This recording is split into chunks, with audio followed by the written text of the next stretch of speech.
ക്രൂശിലല്ലാതെ പ്രശംസിപ്പാൻ ഇടവരരുത്.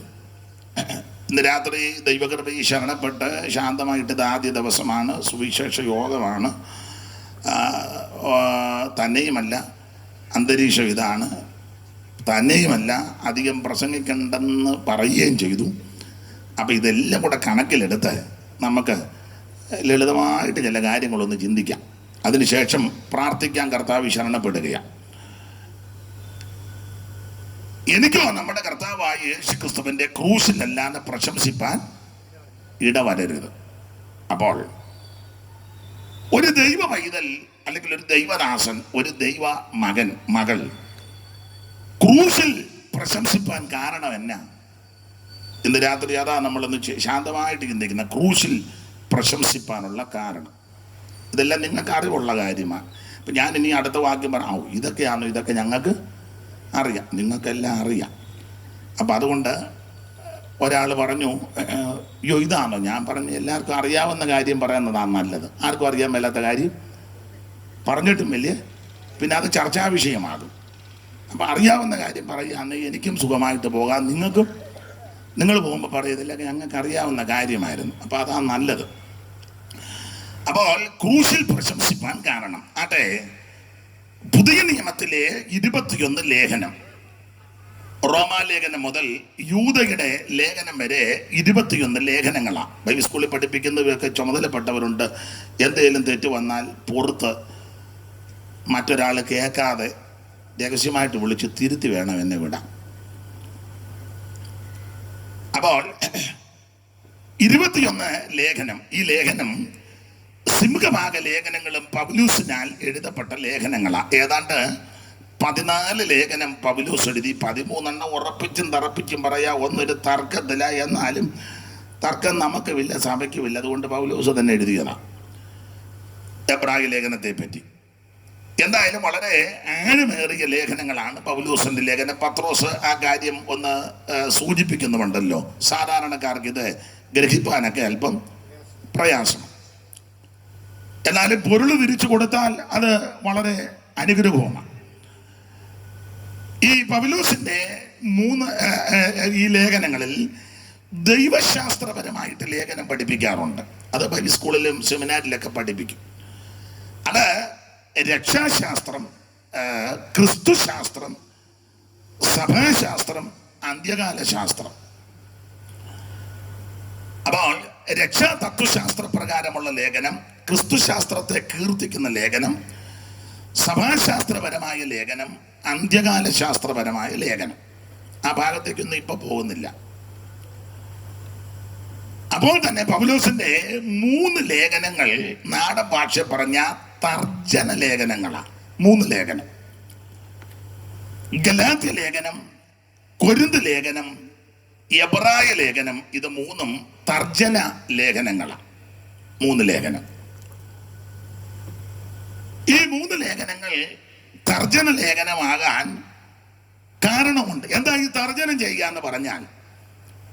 മനസ്സിലാകുന്ന ഭാഷ പറഞ്ഞാൽ, ഒരുവൻ ക്രമം കെട്ട് വഴി വിട്ട് വ്യവസ്ഥ തെറ്റി പ്രമാണം വിട്ട് അവനെ വല്ലാതെ കണ്ടു പോയാൽ അവനെ മുടക്കുകയല്ല, ഒടുക്കുകയല്ല, നശിപ്പിക്കുകയല്ല, അവൻ്റെ അടുക്കൽ ചെന്ന് സൗമ്യമായിട്ട് കാര്യങ്ങൾ പറഞ്ഞ് അവനെ ബോധ്യപ്പെടുത്തി മടക്കി വരുത്തി യഥാസ്ഥാനത്താക്കണം. അതിന് പൗലോസ് ഒരു പ്രയോഗവും കൊടുത്തിട്ടുണ്ട്. 6-ാം അധ്യായത്തിന്റെ 1-ാം വാക്യമാ. എങ്കിലും ഒന്ന് വായിച്ചു തരും. ദൈവദാസനാണോ എനിക്ക് വായിച്ചു തരുന്നേ? സഹോദരന്മാരെ, ഒരു മനുഷ്യൻ വല്ല തെറ്റിലും സഹോദരന്മാരെ, ഒരു മനുഷ്യൻ വല്ല തെറ്റിലും അകപ്പെട്ടു പോയാൽ, പോകരുത്, അഥവാ പോയാൽ നിങ്ങൾ അടിയന്തര കമ്മിറ്റി കൂടി അവന്റെ മേൽ നടപടിയെടുത്ത് അവനെ ഒതുക്കണം. അങ്ങനെയാണോ? പിന്നെ സാറേ അല്ല, സാറ് വായിച്ചു. ആത്മീകരായ നിങ്ങൾ. അപ്പോൾ നടപടി എടുക്കേണ്ട ആൾക്കാര് ആത്മീകരായിരിക്കണം. ഇപ്പൊ നേരെ തിരിച്ചാ ഗുണ്ടായിസം ഉള്ളവനാ നടപടി എടുക്കാൻ വരുന്നേ. ഞാൻ ആരും ഉദ്ദേശിച്ചൊന്നും പറയുന്നതല്ല, അങ്ങ് പറയുക. ഷേണായി പാസ്റ്റേ മിക്കവാറും ഞാൻ ഇച്ചിരി പ്രസംഗിക്കും. ദൈവത്തിന് മഹത്വം. അപ്പോൾ സഭയ്ക്കകത്തെ പ്രസാദ ഭാഷനെ രൂക്ഷമായിട്ട് നോക്കുന്നു. എന്താ ഒരുവൻ ഒരുവൻ തെറ്റിപ്പോയാൽ അവനെ യഥാസ്ഥാനത്താക്കുന്നത് വെട്ടിപ്പും തട്ടിപ്പും ഉരുട്ടും പെരട്ടും മറുപ്പും തിരിപ്പും വളപ്പും പൊളപ്പും കാണിക്കുന്നവനല്ല. ആത്മീകരായിരിക്കണം ചെല്ലണ്ടേ. ആത്മീകരായ നിങ്ങൾ അങ്ങനെയുള്ളവൻ. ഏതാ തെറ്റിപ്പോയവനെ, അബദ്ധം വന്നവനെ, പാളിപ്പോയവനെ, ആത്മീകരായ നിങ്ങൾ അങ്ങനെയുള്ളവനെ സൗമ്യതയുടെ ആത്മാവിനാൽ യഥാസ്ഥാനപ്പെടുത്തുവിൻ. അടുത്തൊരു പദവും കൊണ്ടുണ്ട്, നമുക്കെല്ലാം വളരെ ശ്രദ്ധിക്കുക. നീയും പരീക്ഷയിൽ അകപ്പെടാതിരിപ്പാൻ അവന്റെ കുടി നിർത്താൻ പോയിച്ച് നീ പിന്നെ ഷാപ്പിൽ നിന്ന് ഇറങ്ങാതിരിക്കരുത്.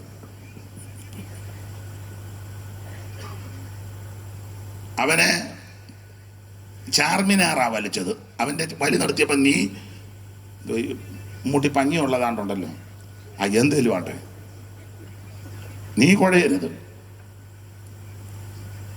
ആത്മീകരാകുന്ന നിങ്ങൾ അവനെ യഥാസ്ഥാനപ്പെടുത്തണം. നീയും പരീക്ഷയിൽ, ഇതാണ് പ്രമാണം.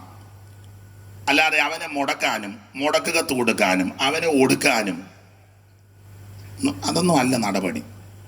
അതവിടെ നിൽക്കട്ടെ.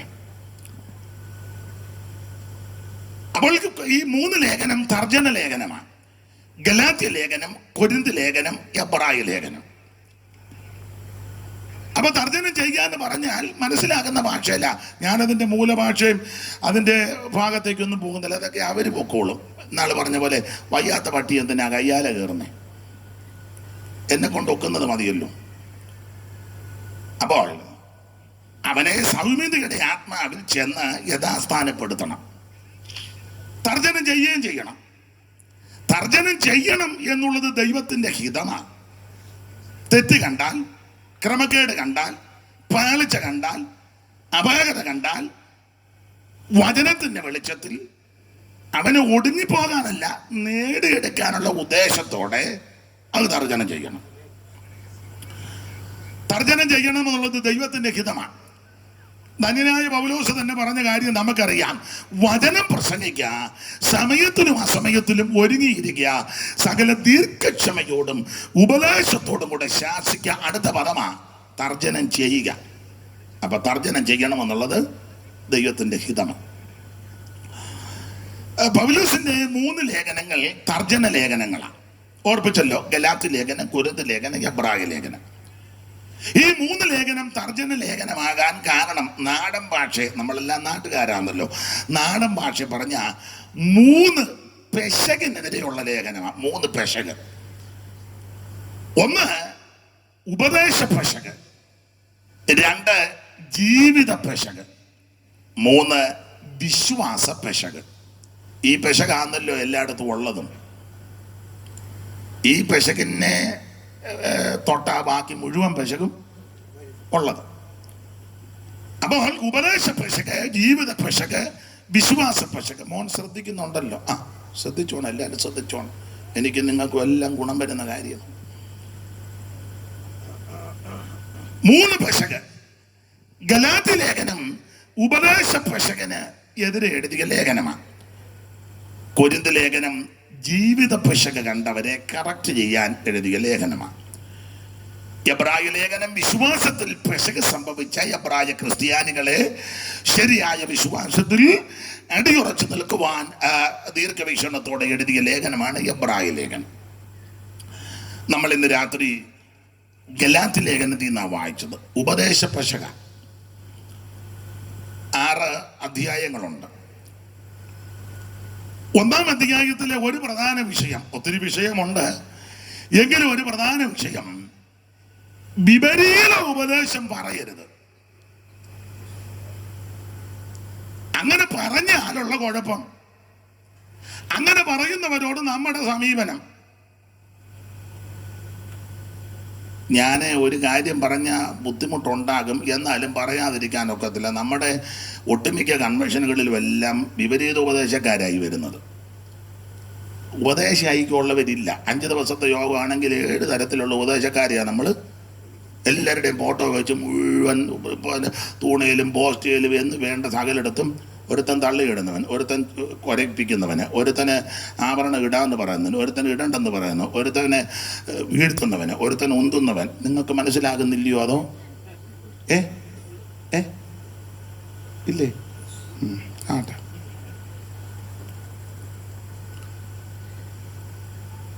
ഇങ്ങനെ വിപരീത ഉപദേശം പറയുന്നവൻ, പുസ്തകം പഠിപ്പിക്കുന്നത് അവൻ ശപിക്കപ്പെട്ടവനാ. എല്ലാ വാക്യവും എടുത്ത് വായിപ്പിക്കണ്ട സാറേ, 9-ാം വാക്യം ഒന്ന് വായിച്ചു ദൈവദാസനെ. 9 അറിവുള്ള വാക്യമെങ്കിലും ഞാൻ പറയുന്നത് വചനത്തിൽ നാന്ന് ഒന്നറിയണം. ചെല്ലി പറഞ്ഞ അയാൾ വചനം ഒന്നും പറയുകയല്ലെന്ന എന്നെ പറ്റി. അയാൾ വായി വരുന്നതെല്ലാം നീ പോടാ വാക്യാ വായിക്കുന്നത്. 9 വായിച്ച് അവൻ കേക്കട്ടെ. ഞങ്ങൾ മുൻ പറഞ്ഞതുപോലെ ഞാൻ ഇപ്പോൾ പിന്നെയും പറയുന്നു, നിങ്ങൾ കൈക്കൊണ്ട സുവിശേഷത്തിന് വിപരീതമായി ആരെങ്കിലും നിങ്ങളോട് സുവിശേഷം അറിയിച്ചാൽ, അവനും സുവിശേഷമായി പറയുന്നത് അത് പറഞ്ഞാലല്ലേ കാര്യം നടക്കുകയുള്ളൂ. ആരായാലും വിപരീത ഉപദേശമേ സുവിശേഷം അറിയിച്ചാൽ അവൻ ശപിക്കപ്പെട്ടവനാ. ശാപം പിടിച്ചവന്റെ എടുക്ക പോകരുത്. ശാപം പിടിച്ചവനെ എല്ലാം വിളിച്ച് തേജാലും. ഞാൻ പറയുന്ന വാവുകുട്ടിക്ക് പിടി കിട്ടുന്നുണ്ടോ? മതി. എന്നെ പ്രസാദ് മാസ്റ്റർക്ക് കഴിഞ്ഞ കൺവെൻഷൻ കഴിഞ്ഞപ്പോൾ ദുഃഖം. സന്തോഷിച്ചിരിക്കും.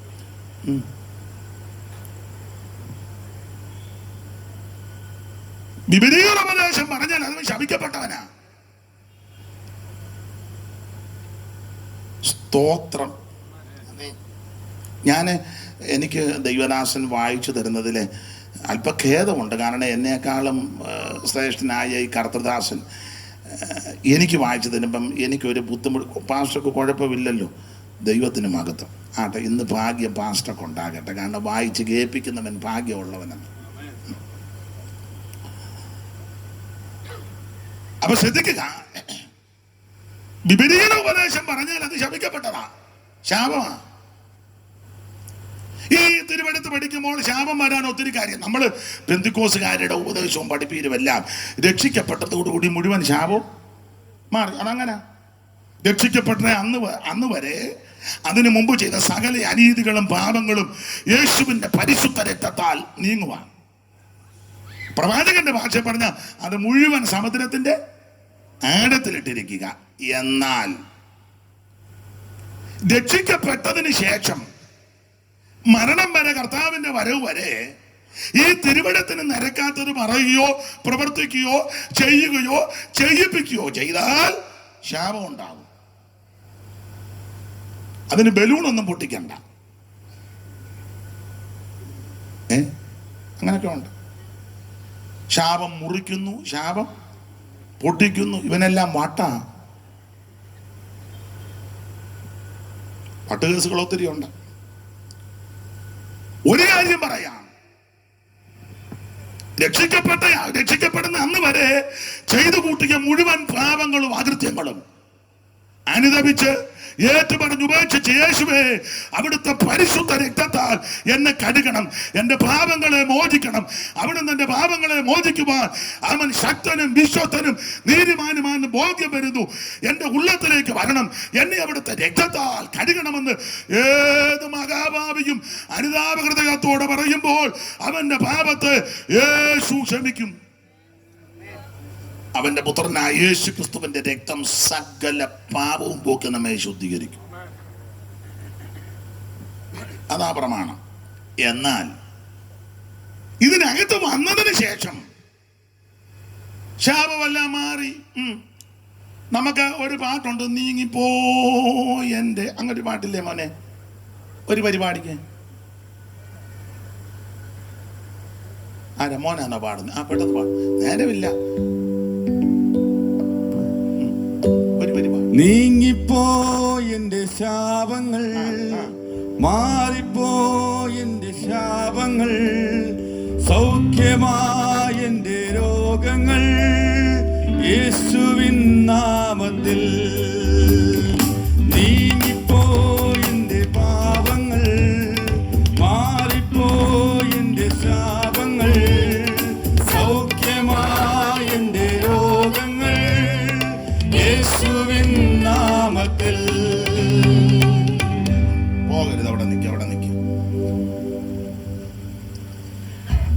വരികളാ. പാട്ടുകാരൻ എഴുതിയതിന്റെ ഉദ്ദേശം, അദ്ദേഹം ഏതോ വിഷയത്തിൽ ഭാരപ്പെട്ടും വ്യാകുലപ്പെട്ടും അയ്യോ ഈ ശാപമെല്ലാം എങ്ങനെ തീരുമെന്നൊക്കെ ചിന്തിച്ചു. പക്ഷെ അത് മുഴുവൻ അദ്ദേഹം ഏറ്റു പറഞ്ഞ് ഉപേക്ഷിച്ച് കഴിഞ്ഞപ്പോൾ യേശു അത് ക്ഷമിച്ചു. അതിന്റെ വെളിച്ചത്തിലായിരിക്കാം ഈ വരി പാടിയതെന്ന്. അങ്ങനെയാണോ മോനെ? നമ്മുടെ ഹസ്ബൻഡാ? ആ, പേരെന്തുവാ? അങ്ങനെയാണോ എഴുതിയേ? ആ, ദൈവത്തിന് മഹത്വം. അയ്യോ, എനിക്കറിയത്തില്ലായിരുന്നു. കൃത്യാളെ കൊണ്ട് പാടിപ്പിച്ചല്ലോ. അപ്പോൾ ആ മാന്യ കർത്തദാസൻ ഏതോ വിഷയത്തിൽ ഭാരപ്പെട്ട് വ്യാകുലപ്പെട്ടിരുന്നപ്പോൾ കർത്താവിനോട് ഏറ്റു പറഞ്ഞു. ദൈവം അത് ക്ഷമിച്ചു. ആ ക്ഷമ മനസ്സിലാക്കി ശാന്തതയും സമാധാനവും അനുഭവിച്ചപ്പോൾ എഴുതിയ വരിയാകും. അങ്ങനല്ലയോ? ആ, നമ്മൾ ഇരുന്ന് പാടുക, നീങ്ങിപ്പോയെൻ്റെ പോവുകയല്ല. അദ്ദേഹത്തിന്റെ ആ വിഷയം ദൈവം പരിഹരിച്ചു. സന്തോഷത്തോടെ അദ്ദേഹത്തെ എഴുതി. എന്നാ നിങ്ങൾ ഇരുന്ന്, ഞാൻ വിളിക്കുമ്പോൾ വന്നാൽ മതി. എന്നാൽ നീ വചനത്തിനും ഉപദേശത്തിനും പ്രമേയത്തിനും നിരക്കാത്തത് പറഞ്ഞാൽ, ചെയ്താൽ, പ്രവർത്തിച്ചാൽ ശാപം ഉണ്ടാവും. ഉണ്ടാവും. ഈ തിരുവെടുത്ത് പഠിക്കുമ്പോൾ ശാപം വരാൻ പല കാര്യമുണ്ട്. ഉണ്ട്. 1-2 വാക്യം ഒന്ന് വായിച്ചോ. 11:1 യെരമ്യാവ് 11:1-2 അറിവുള്ള വാക്യമാ എങ്കിലും ഒന്ന് വായിച്ചോ. വേദപുസ്തകമല്ലേ? യിരെമ്യാവ് 11:1-2. യഹോവയിൽ നിന്ന് യിരെമ്യാവിനുണ്ടായ അരുളപ്പാട്, ഈ നിയമത്തിന്റെ വചനങ്ങളെ ശ്രദ്ധിച്ച് ഈ നിയമത്തിന്റെ വചനങ്ങളെ നിങ്ങൾ കേട്ട് യഹൂദ പുരുഷന്മാരോടും യെരൂശലേം നിവാസികളോടും പ്രസ്താവിക്കണം. പിന്നെ നീ അവരോട് പറയേണ്ടത് എന്തെന്നാൽ, ഇസ്രായേലിന്റെ ദൈവമായ യഹോവ ഇപ്രകാരം അരുളിച്ചെയ്യുന്നു, ഈ നിയമത്തിൻ വചനങ്ങളെ കേട്ട് അനുസരിക്കാത്ത മനുഷ്യൻ ശപിക്കപ്പെട്ടവൻ. ഇത് കേട്ടാ പോരാ, കേട്ടിട്ട് അനുസരിക്കണം. ഈ കേൾക്കുന്ന വചനം അനുസരിച്ചില്ലെങ്കിൽ ശാപമാ. അത് എനിക്കും ശാപമാ, നിങ്ങൾക്കും. അങ്ങനെയാണെങ്കിൽ പിണങ്ങാതിരിക്കാമെങ്കിൽ ഒരു കാര്യം പറയാം. പിണങ്ങിയാലും ഒന്നുമില്ല. കൂടുതൽ ശാപം വരുന്ന ഏതിനത്തിൽപ്പെട്ടവർക്കാണെന്ന് നിങ്ങൾ ചിന്തിച്ചു.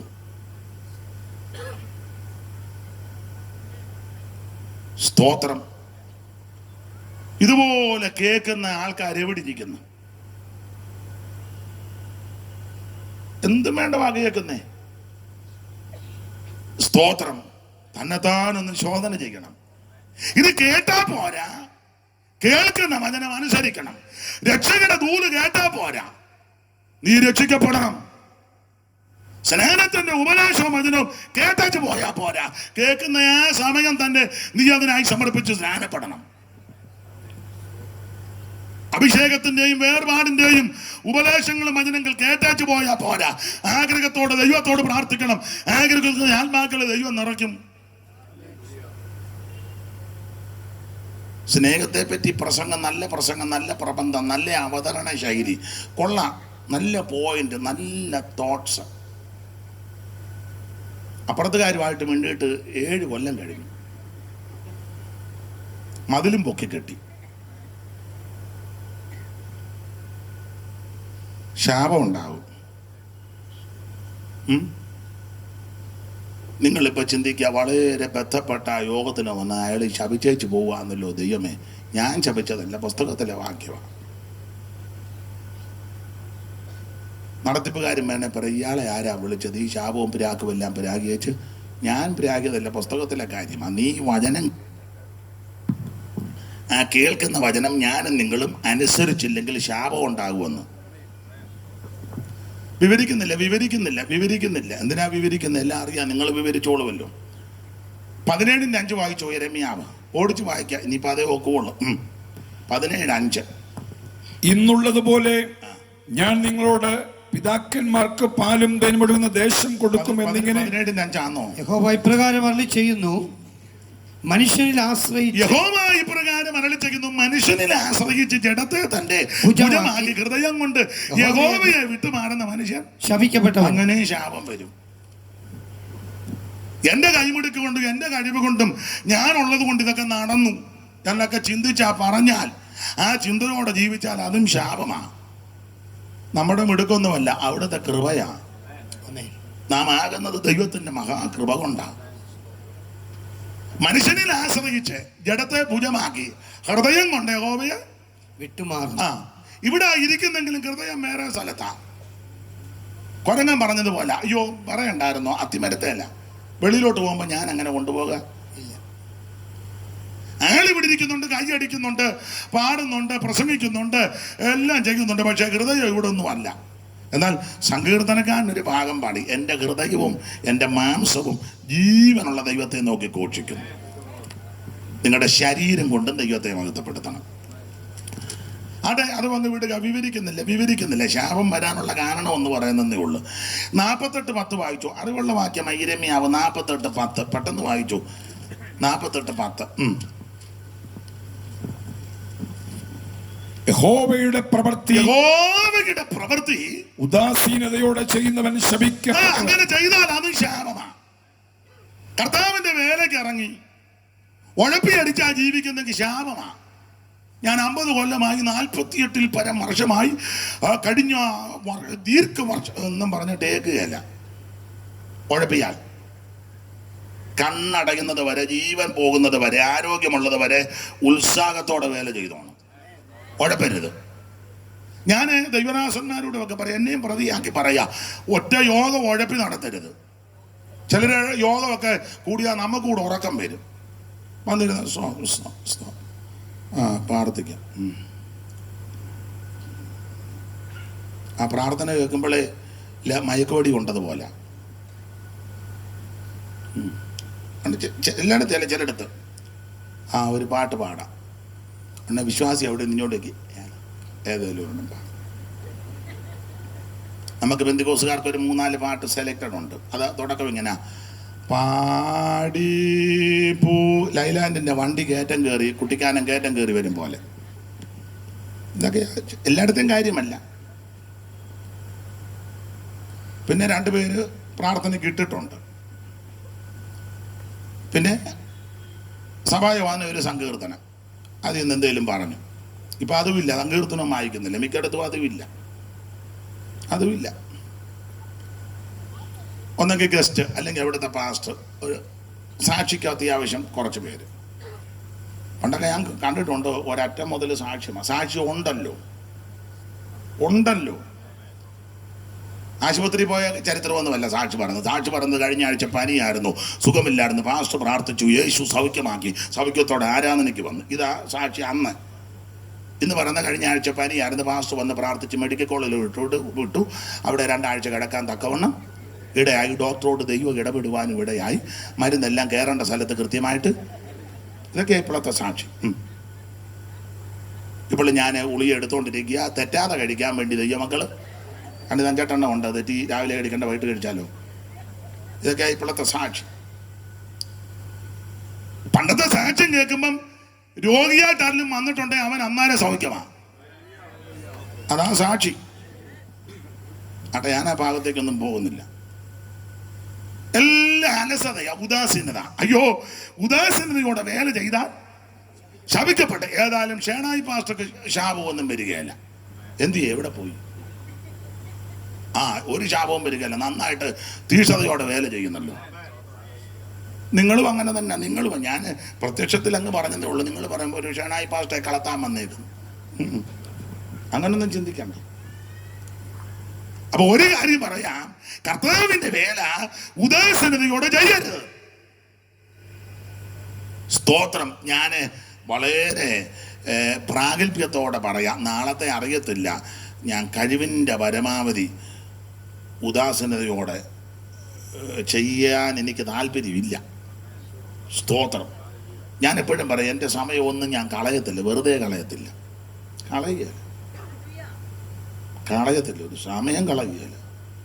ചെല്ലി പറഞ്ഞു കേൾക്കാം. അപ്പോൾ എൻ്റെ മാസ്റ്റർ എങ്ങനെ ആ സമയം ഒന്ന് തള്ളി നീക്കുന്നത്?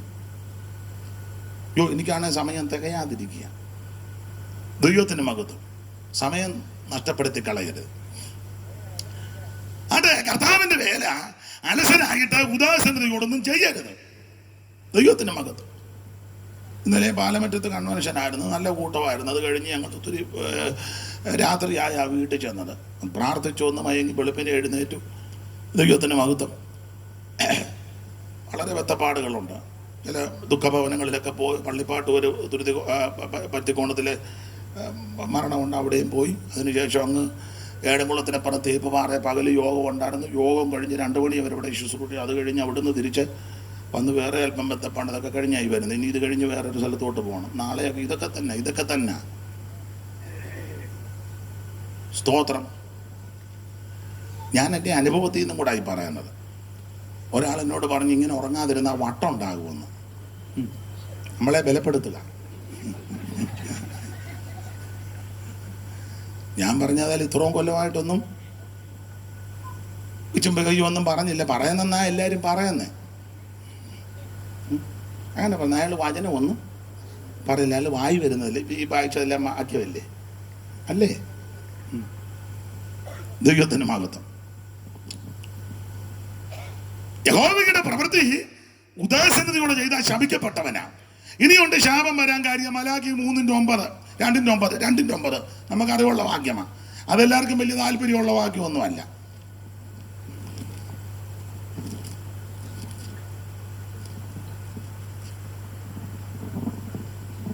അങ്ങനെ നിങ്ങൾ എൻ്റെ വഴികളെ പ്രമാണിക്കാതെ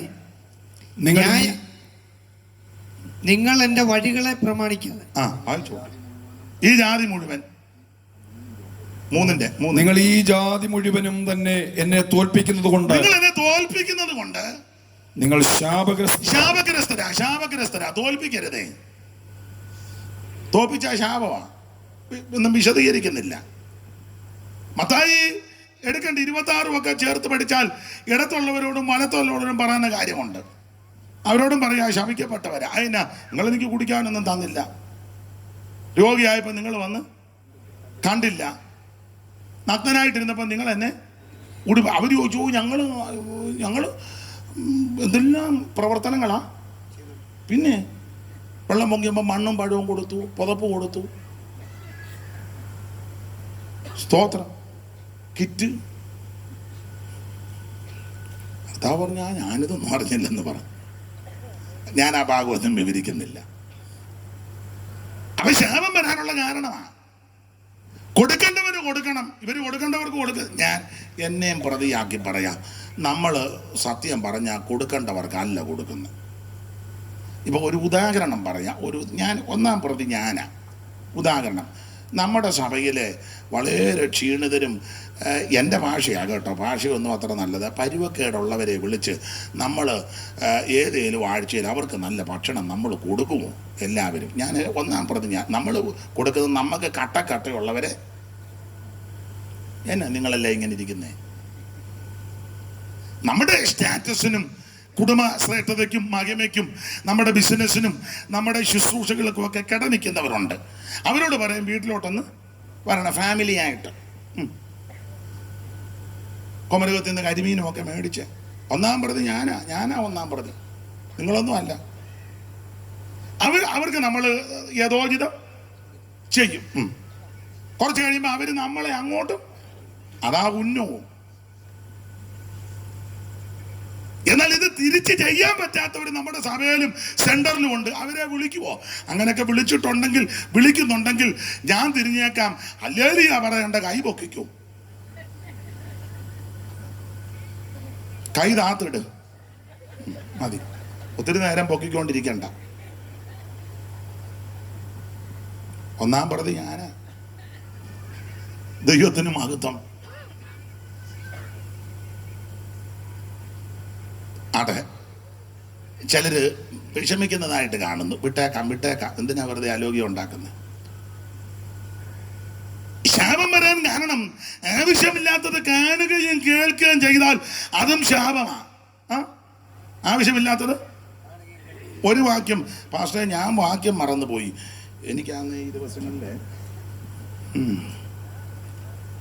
ഒരു വാക്യം ഒന്ന് വായിച്ചേ. ദൈവത്തിന് മഹത്വം ഉണ്ടാകട്ടെ. പത്രോസിൻ്റെ 2-ാം ലേഖനം 2-ാം അധ്യായത്തിൻ്റെ എല്ലാം വായിക്കണ്ട, 13 മുതൽ വായിച്ചു. 13 മുതൽ ദുരുപദേശക്കാരുടെയും കള്ളപ്രവാചകന്മാരുടെയൊക്കെ കാര്യമാണ് പറയുന്നത്. പറഞ്ഞിങ്ങോട്ട് വരുമ്പോൾ 14 മുതൽ വായിരും. അവർ താൽക്കാലിക ഭോഗതൃപ്തി സുഖമെന്ന് വെച്ച് നിങ്ങളുടെ സ്നേഹസദ്യകളിൽ നിങ്ങളോടുകൂടെ വിരുന്ന് കഴിച്ച് പുളയ്ക്കുന്ന കറകളും കളങ്കങ്ങളുമാകുന്നു. അടുത്തത്, അവർ വ്യഭിചാരിണിയെ കണ്ട് രസിക്കുക. കണ്ടിട്ടൊന്നും തൃപ്തി വരുന്നില്ല, രസിക്കുക.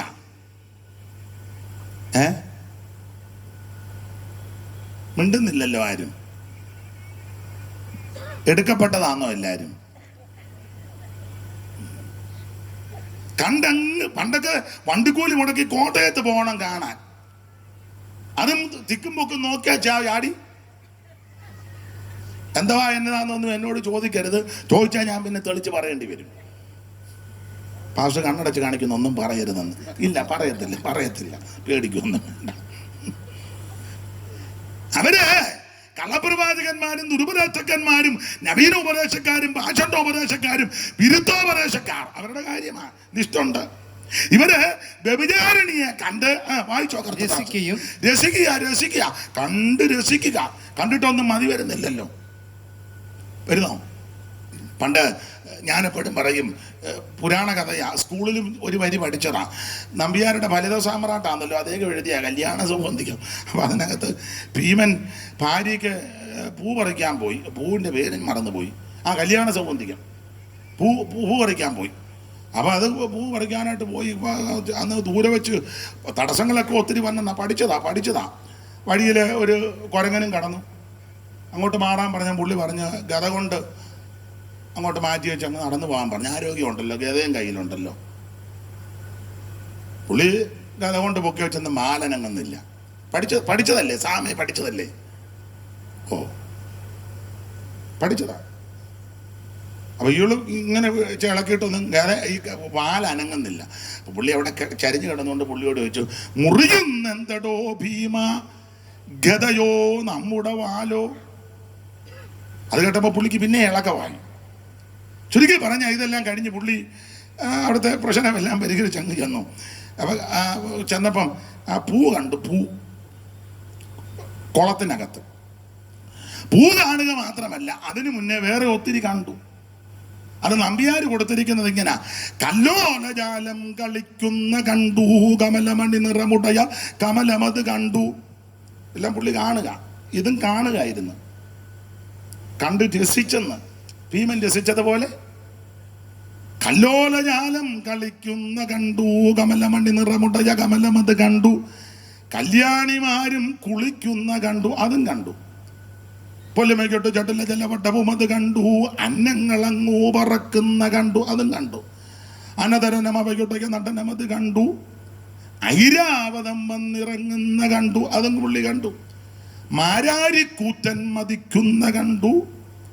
ഗന്ധദ്വീപം വന്നിറങ്ങുന്ന കണ്ടു. എല്ലാം പുള്ളി കണ്ടു എന്ന് പറഞ്ഞ പോലെ ഇവരും ഇതാ വ്യഭിചാരിണിയെ കണ്ടു. ഒന്നുകൂടെ വായിച്ചു. അവർ വ്യഭിചാരിണിയെ കണ്ട് രസിക്കുകയും. അയ്യോ, രസിക്കുക. പാതിരാത്രി ആയാലും രസം തീരുന്നില്ല. എപ്പോൾ നോക്കിയാലും ഉണ്ട്, ലൈനിലുണ്ട്.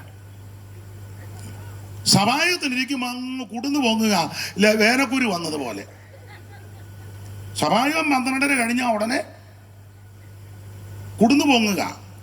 ഇത് മുതുപാതിര വരെ ഇതിരുന്ന് കണ്ടിട്ടും കണ്ണിലാന്ന് ഉറക്കം വന്നു. കണ്ണെല്ലാം ചെല്ല് കണ്ട് നെഞ്ചത്ത് വെച്ചങ്ങ് അതങ്ങ് അവിടെ തന്നെ ഇരിക്കുക. ഒന്നേ ഭർത്താവില്ലേ, ഭാര്യ അല്ലേ, പിള്ളേർ ആരേലും വന്നെടുത്ത് പിന്നെ ഞാൻ കള്ളവൊന്നുമല്ല പറയാൻ. കണ്ടു വ്യഭിചാരിണിയെ കണ്ട്. പിന്നെ വ്യഭിചാരിണിയെ കണ്ട് രസിക്കുകയും പാപം കണ്ട് തൃപ്തിപ്പെടാതിരിക്കുകയും ചെയ്യും. കണ്ടിട്ടൊന്നും തൃപ്തി വരുന്നില്ല, തൃപ്തിപ്പെടാതിരിക്കുകയും ചെയ്യുന്ന കണ്ണുള്ളവരും സ്ഥിരമില്ലാത്ത ദേഹികളെ വശീകരിക്കുന്നവരും ദ്രവ്യാഗ്രഹത്തിൽ അഭ്യാസം. നല്ല അഭ്യാസമാ ദ്രവ്യാഗ്രഹത്തില്. അവന്റെ പോക്കറ്റ് ഇരിക്കുന്നത് നമ്മുടെ ബാഗിനകത്ത് വരുത്താൻ നല്ല അഭ്യാസം തികഞ്ഞവര്. കോടിക്കണക്കിനുള്ളവരും കൺവെൻഷനോ അല്ലെങ്കിൽ മറ്റു യോഗത്തിനൊക്കെ പൊതുവിൽ അവർക്ക് സമയം കൊടുത്ത് അവരും എഴുന്നേറ്റ് പറയുന്നത് ദൈവനാമത്തിന് മുഖത്തും ഉണ്ടാകട്ടെ, ദൈവം നടത്തുന്നു. കഴിഞ്ഞ ആഴ്ചയും 2 കവർ പാല് മേടിക്കുവാൻ വളരെ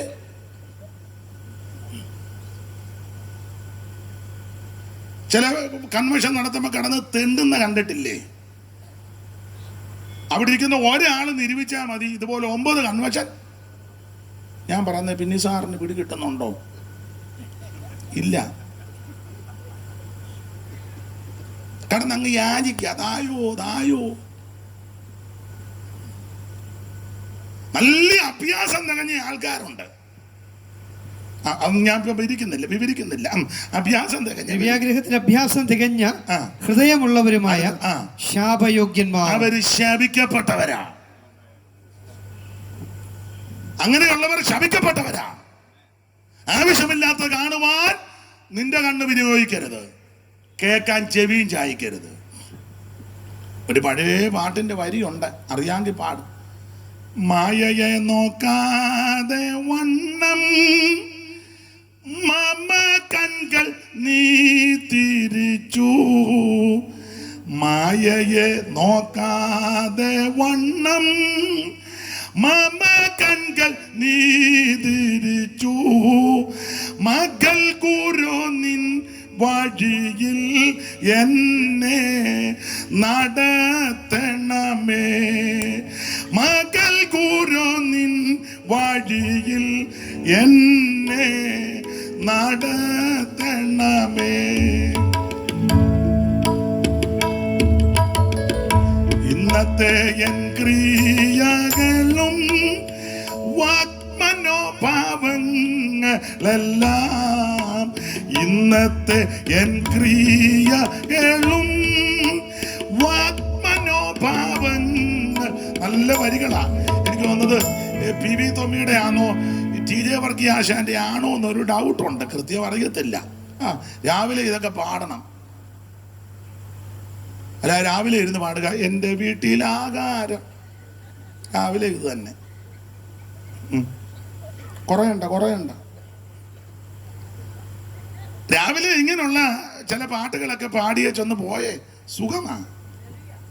നല്ല വരികളാ.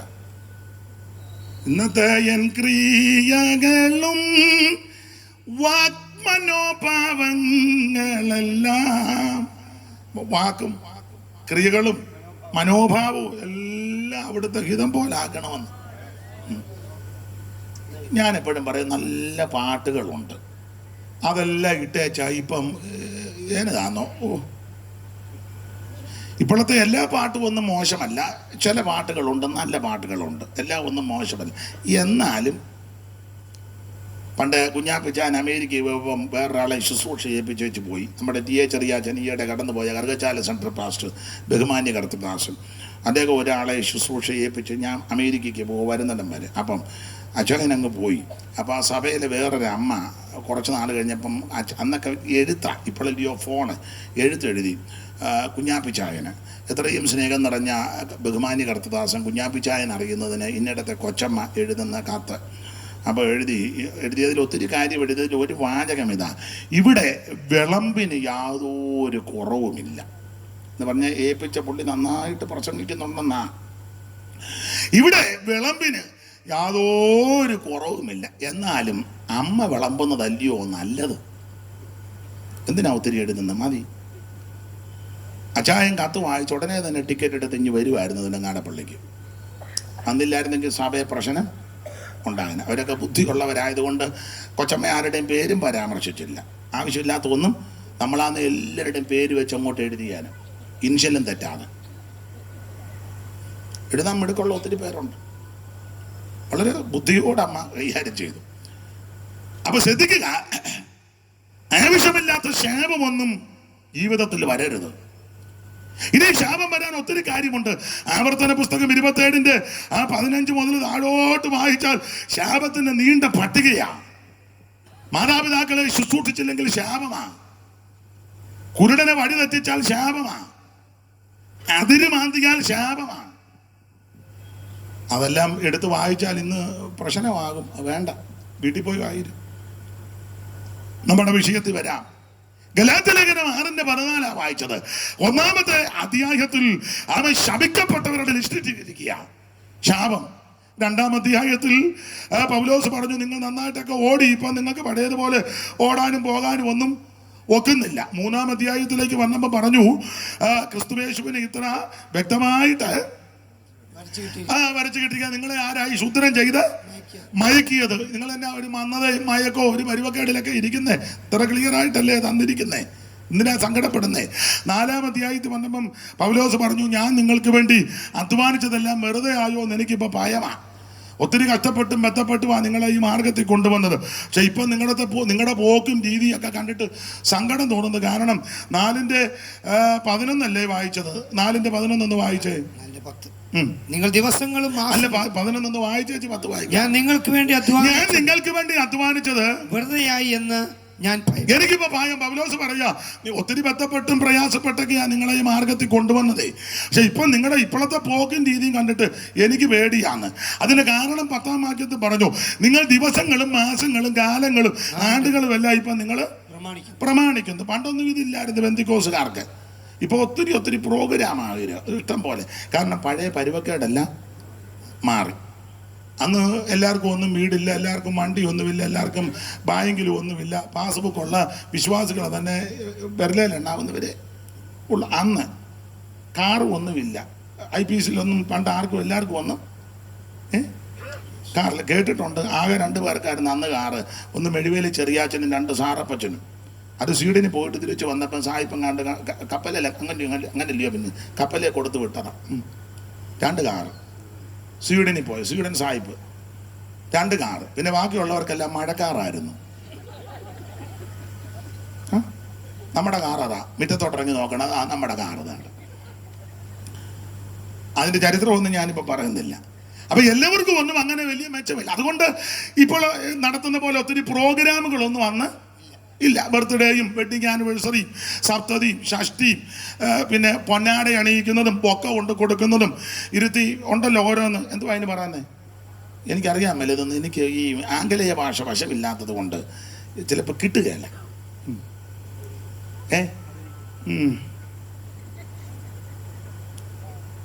ഇപ്പോഴല്ലയോ പൂമാല, ഇന്ദ്ര ക്ഷേത്രത്തിലെ അവിടുത്തെ പൂമാലയെല്ലാം നമ്മളങ്ങ് സ്വീകരിക്കുക. ഇട്ടാട്ടെ, ഒരു ഷോക്കേസ് വെച്ച് ഒരു ഫോട്ടോ വാട്സപ്പിലും ഒക്കെ ഇട്ട് ലൈക്ക് അടിക്കണം. അവനും കൊള്ളാം. ഇതല്ലേ ഇപ്പോഴത്തെ പരിപാടിയൊക്കെ? ഇതാ ആട്ടെ, നമുക്ക് ആ വിഷയം വിട്ടേക്കാം.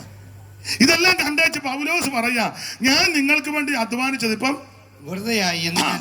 5-ാം അധ്യായത്തിലേക്ക് പറഞ്ഞു, നിങ്ങൾ ആത്മാവിനെ അനുസരിച്ച് നടക്കണം കേട്ടോ. ഇതിൻ്റെ ഒന്നും പുറകെ പോകരുത്. ആത്മാവിന്റെ ഫലമോ സ്നേഹം, സന്തോഷം, സമാധാനം, ദീർഘക്ഷമ, ദയ, പരോപകാരം, വിശ്വസ്തത, സൗമ്യത, ഇന്ദ്രിയജയം. ഇതിനെ അനുസരിച്ച് നടക്കണം. 6-ാം അധ്യായത്തിന്റെ 14-ാം വാക്യമാണ് നമ്മൾ വായിച്ചത്. ഞാൻ വേഗത്തിൽ നിർത്താം. ഇങ്ങനെ പറഞ്ഞ ഓരോ അധ്യായത്തിലൂടെ വരണം. നമുക്ക് സമയം എന്തുമായി? 9 ആയോ? എപ്പോഴാണ് നിർത്തണ്ടേ? ഷേണായി പാസ് എന്ത് ചെയ്യാം? എപ്പോഴാണ് നിർത്തണ്ടേ? ഇപ്പം നിർത്തണോ ഇച്ചിരി കഴിഞ്ഞ് നിർത്തണോ? ഞാൻ എന്തിനും തയ്യാറാ. പിന്നെ സാറേ എപ്പം നിർത്തണം? എന്ത് ചെയ്യേ? ഇച്ചിരൂടെ എടുത്തോട്ടെ. അവിടെ ഇരുന്ന് പറഞ്ഞിട്ട് എനിക്ക് കേൾക്കാനും മേല. എടുത്തോളാനാന്നോ പറഞ്ഞേ? എടുക്കാം.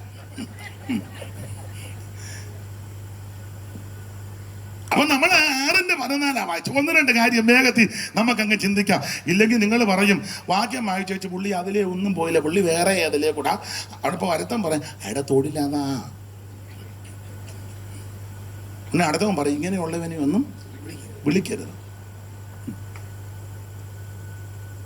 ഇന്നാളൊരുത്തൻ എന്നോട് നേരിട്ട് പറഞ്ഞു, അച്ചായനെ വിളിക്കുന്ന വചന ശുശ്രൂഷയ്ക്കൊന്നുമല്ല. ഞാൻ ചോദിച്ചു, പിന്നെ അച്ചായൻ വരുന്ന നാൾ കൂടും, സ്വോത്രകാഴ്ച കിട്ടുമെന്ന് അവൻ എന്നോട് പറഞ്ഞതാ. ഞാൻ അന്തം വിട്ടുപോയി. എന്നോട് പറഞ്ഞതാ. അച്ചായനെ പ്രസംഗത്തിൻ്റെ മെച്ചം കൊണ്ടൊന്നും വിളിക്കുന്നതല്ല. അച്ചായൻ വരുന്നെന്ന് അവൻ പറഞ്ഞതാ. വളിപ്പടിക്കും, വളിപ്പ് കേൾക്കാൻ ആൾക്കാർ. ഞാൻ ഇത്ര നേരം വളിപ്പാന്നോ പറഞ്ഞു? വചനമല്ലേ പറഞ്ഞേ? ഈ വിവരദോഷിക്കൊക്കെ ഇനി എന്നും മനസ്സിലാകും ഇത്. ഇനിയും ഞാൻ വചനം പറയാൻ പോവുക, ഇച്ചിരൂടെ പറയും. അപ്പൊ ശ്രദ്ധിക്കുക, എനിക്കോ നമ്മുടെ കർത്താവായ യേശു ക്രിസ്തുവിന്റെ ക്രൂശിലല്ലാതെ പ്രശംസിപ്പാൻ ഇട വരരുത്. ഇന്ന് രാത്രി ഞാൻ അതെല്ലാം ഒന്ന് നോട്ട് ചെയ്ത് കൊണ്ടുവന്നിട്ടുണ്ട്. 1-2 കാര്യം പറയാം. ഒരു വ്യക്തിക്ക് ക്രൂശിലെ പ്രശംസിപ്പാനുള്ള കാരണം 1-2 കാര്യം നമുക്കൊന്ന് ചിന്തിക്കാം. ക്രൂശിൽ പ്രശംസിപ്പാൻ കാരണം പൗലോസ് വളരെ സ്പഷ്ടമായിട്ട് പറഞ്ഞു, എനിക്കോ നമ്മുടെ കർത്താവായ യേശു ക്രിസ്തുവിന്റെ ക്രൂശിൽ അല്ലാതെ പ്രശംസിപ്പാൻ ഇടവരരുത്. എന്നെ കേൾക്കുന്ന പ്രിയരെ, എനിക്ക് നിങ്ങൾക്കും വല്ലോം 2 കാര്യം പറയാനുണ്ട്. കാൽവരി ക്രൂശിലാണ് നമുക്ക് വേണ്ടി ജീവനെ തന്നവൻ, നമുക്ക് വേണ്ടി ഏൽപ്പിച്ചു തന്നവൻ, നമ്മെ രക്ഷിച്ച്, നമ്മെ വിടുവിച്ച്, പാപത്തെ മോചിച്ച്, രോഗത്തെ സൗഖ്യമാക്കി, ശാപത്തെ നീക്കി, നമുക്ക് സമാധാനം നൽകിയ യേശു ക്രിസ്തുവിന്റെ ക്രൂശിൽ ഓടിച്ചു പറയാം. ഈ ക്രൂശിൽ പ്രശംസിപ്പാനുള്ളതിന്റെ കാരണം ഒന്നാമത്തെ കാരണം കൊലോസി ലേഖനം 1:20. ഇനി ചടികടാന്ന് വായിക്കണം. 1:20. കൊലോസി ലേഖനം 1:20 വായിച്ചാട്ട് ക്രൂശിൽ പ്രശംസയാണ്. അവൻ ക്രൂശിൽ ചൊരിഞ്ഞ രക്തം കൊണ്ട് അവൻ മുഖാന്തരം സമാധാനം ഉണ്ടാക്കി. അപ്പൊ ശ്രദ്ധിക്കുക, ഒരു ദൈവ പൈതലിന് ക്രൂശിൽ പ്രശംസിപ്പാനുള്ള കാരണം ക്രൂശിൽ നമുക്ക് വേണ്ടി രക്തം ചൊരിഞ്ഞു. അതുകൊണ്ടായി ക്രൂശിൽ പ്രശംസിക്കുന്നത്. ഒരുവൻ നമുക്ക് വേണ്ടി ക്രൂശിൽ രക്തം ചീന്തി. പീലാത്തോസിന്റെ കൽത്തളം മുതൽ കാൽവരി കൊലമരം വരെ അവൻ മരക്കഷണം എടുത്തുകൊണ്ട് വേച്ചും മുറച്ചും മുഖത്തെ രോമമെല്ലാം പിടിതെടുക്കപ്പെട്ടവനായി, അവൻ കന്നത്ത് അടിയേറ്റവനായി, കാർക്കിച്ചു തുപ്പൽ അവൻ ഏറ്റവനായി, അവൻ പ്രവചന ഭാഷയിൽ സങ്കീർത്തനക്കാരെ പാടി മുതുക ഉടമയാല് പോലെ നീളത്തെ കീറപ്പെട്ടവനായി, വേച്ചും മറച്ചും കണ്ടാൽ ഏളല്ലെന്ന് തോന്നുമാറ് അവൻ വിരൂപമാക്കപ്പെട്ട ക്രിസ്തു, അവൻ വളരെ വീണും വേച്ചും മറച്ചും ആ മരക്കഷണം എടുത്തുകൊണ്ട് കാൽവരിയിൽ ചെന്ന് 2 ദുഷ്പ്രവർത്തിക്കാരുടെ നടുവിൽ ഇരുമ്പാടുകളോ ആ ക്രൂശിതനായി കിടക്കുക. ആ ക്രൂശിൽ എന്റെയും നിന്റെയും പാപം പരിഹരിക്കുവാൻ, എന്റെയും നിന്റെയും ശാപം മാറ്റുവാൻ, എന്റെയും നിന്റെയും സകല കെടുതിയും മാറ്റുവാൻ അവിടുത്തെ പരിശുദ്ധ രക്തം ക്രൂശിൽ ചൊരിഞ്ഞു. അതുകൊണ്ട് ആ ക്രൂശിൽ പ്രശംസിക്കുന്നത്. എന്താ ഇത് ഈ രക്തം വിലയേറിയ രക്തമാ, ഇത് പരിശുദ്ധ രക്തമാ, ഇത് നിർമ്മല രക്തമാ, ഇത് ഗുണകരമായി സംസാരിക്കുന്ന രക്തമാ, ഇത് ആട്ടുകൊറ്റന്മാരുടെ കാളക്കിടാക്കളുടെ രക്തത്താക്കാൾ വിലയേറിയ രക്തമാ. ആ പരിശുദ്ധ രക്തം എനിക്ക് നിങ്ങൾക്ക് വേണ്ടി ക്രൂശിൽ ചൊരിഞ്ഞു. അതുകൊണ്ടാണ് ഞാൻ നിങ്ങളെ ക്രൂശിൽ പ്രശംസിക്കുന്നത്.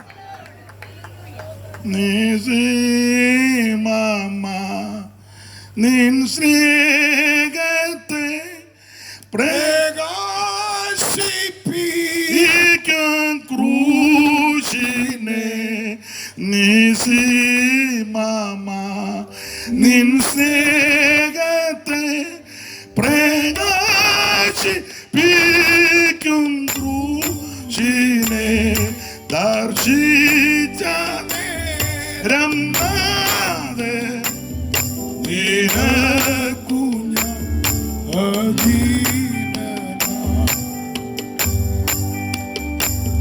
ദർശിച്ച നേരം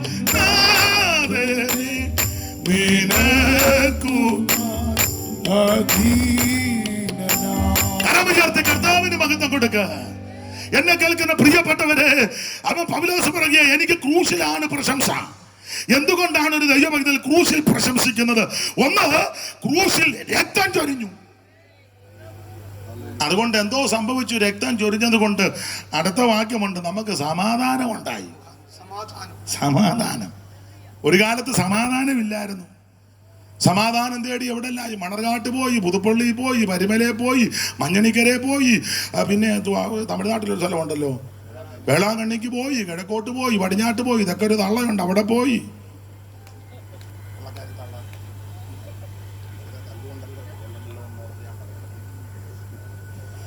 സ്തോത്രം. ശാന്തമ്മയുടെയൊക്കെ പോയി, തങ്കമ്മയുടെയൊക്കെ പോയി, തോമാടുടെയൊക്കെ പോയി. അല്ല ഇവിടെ അടുത്ത് കരിമ്പിലെ കരിമ്പ് തിന്നാനല്ല, എവിടെല്ലാം നമ്മൾ പോയി. നടന്നു പോയി, ഉരുണ്ടു, മുട്ടയിലടഞ്ഞു, എന്തെല്ലാം കാട്ടിക്കൂട്ടി. സമാധാനം വല്ലതും ഉണ്ടായോ? ആണ്ടോടാണ്ടക്ക് ചെയ്യുക, ഒരു സമാധാനവും ഉണ്ടായാലും. പ്രവാചകൻ പറയുക, ഇതെല്ലാം ചെയ്തിട്ടും സകല മുഖവും വിളറിയിരിക്കുന്നെന്ന്. ഇതെല്ലാം ചെയ്തിട്ട് സകല മുഖവും വിളറിയിരിക്കുന്നു. യെരമ്യാവ് പറഞ്ഞത് ഒരു ഗുണവും വന്നില്ലെന്ന്. ഇങ്ങനെ ഒരു ഗുണവും വരാതെ സകല മുഖവും വിളറിയിരിക്കുമ്പോൾ കാൽവറിയിൽ ഒരുവൻ നമുക്ക് വേണ്ടി രക്തം ചിന്തി. ആ പരിശുദ്ധ രക്തത്താൽ എനിക്ക് നിങ്ങൾക്ക് സമാധാനമുണ്ടായി. നായകൻ സമാധാന നായകൻ നിനക്കെന്നും ധനമേ എന്തിനാകുലം കലരും നന്മനമേ എന്തിനാകുലം കലരും നന്മനമേ. കരമുയർത്ത് ദൈവത്തെ സ്തുതിക്കേ. എന്ത് ചെയ്യാ നമ്മുടെ മോൻ? എന്ത് ചെയ്യാ? എവിടെ പോയി? അതിനും അത്യാവശ്യ കാര്യങ്ങളുണ്ടല്ലോ. അപ്പൊ ശ്രദ്ധിക്കുക, ക്രൂശിൽ അവൻ രക്തം ചിന്തി. ആ രക്തം ചിന്തിയത് കൊണ്ട് എനിക്ക് നിങ്ങൾക്കും സമാധാനമുണ്ടായി. ഓടിച്ചു പറയാം എന്തിലൊക്കെ ആരോടൊക്കെയാ സമാധാനം? ഒന്ന്, ദൈവത്തോട് സമാധാനം ഉണ്ടായി. 5:1 റോമാലേഖനം 5 അറിവുള്ള വാക്യം വായിച്ചു വിടാനേ ഒക്കുള്ളൂ, വിശദീകരിക്കുന്നില്ല. നിങ്ങൾക്കറിയാമല്ലോ വിശദീകരിക്കാൻ. 5:1 പെട്ടെന്ന് റോമാലേഖനം 5:1.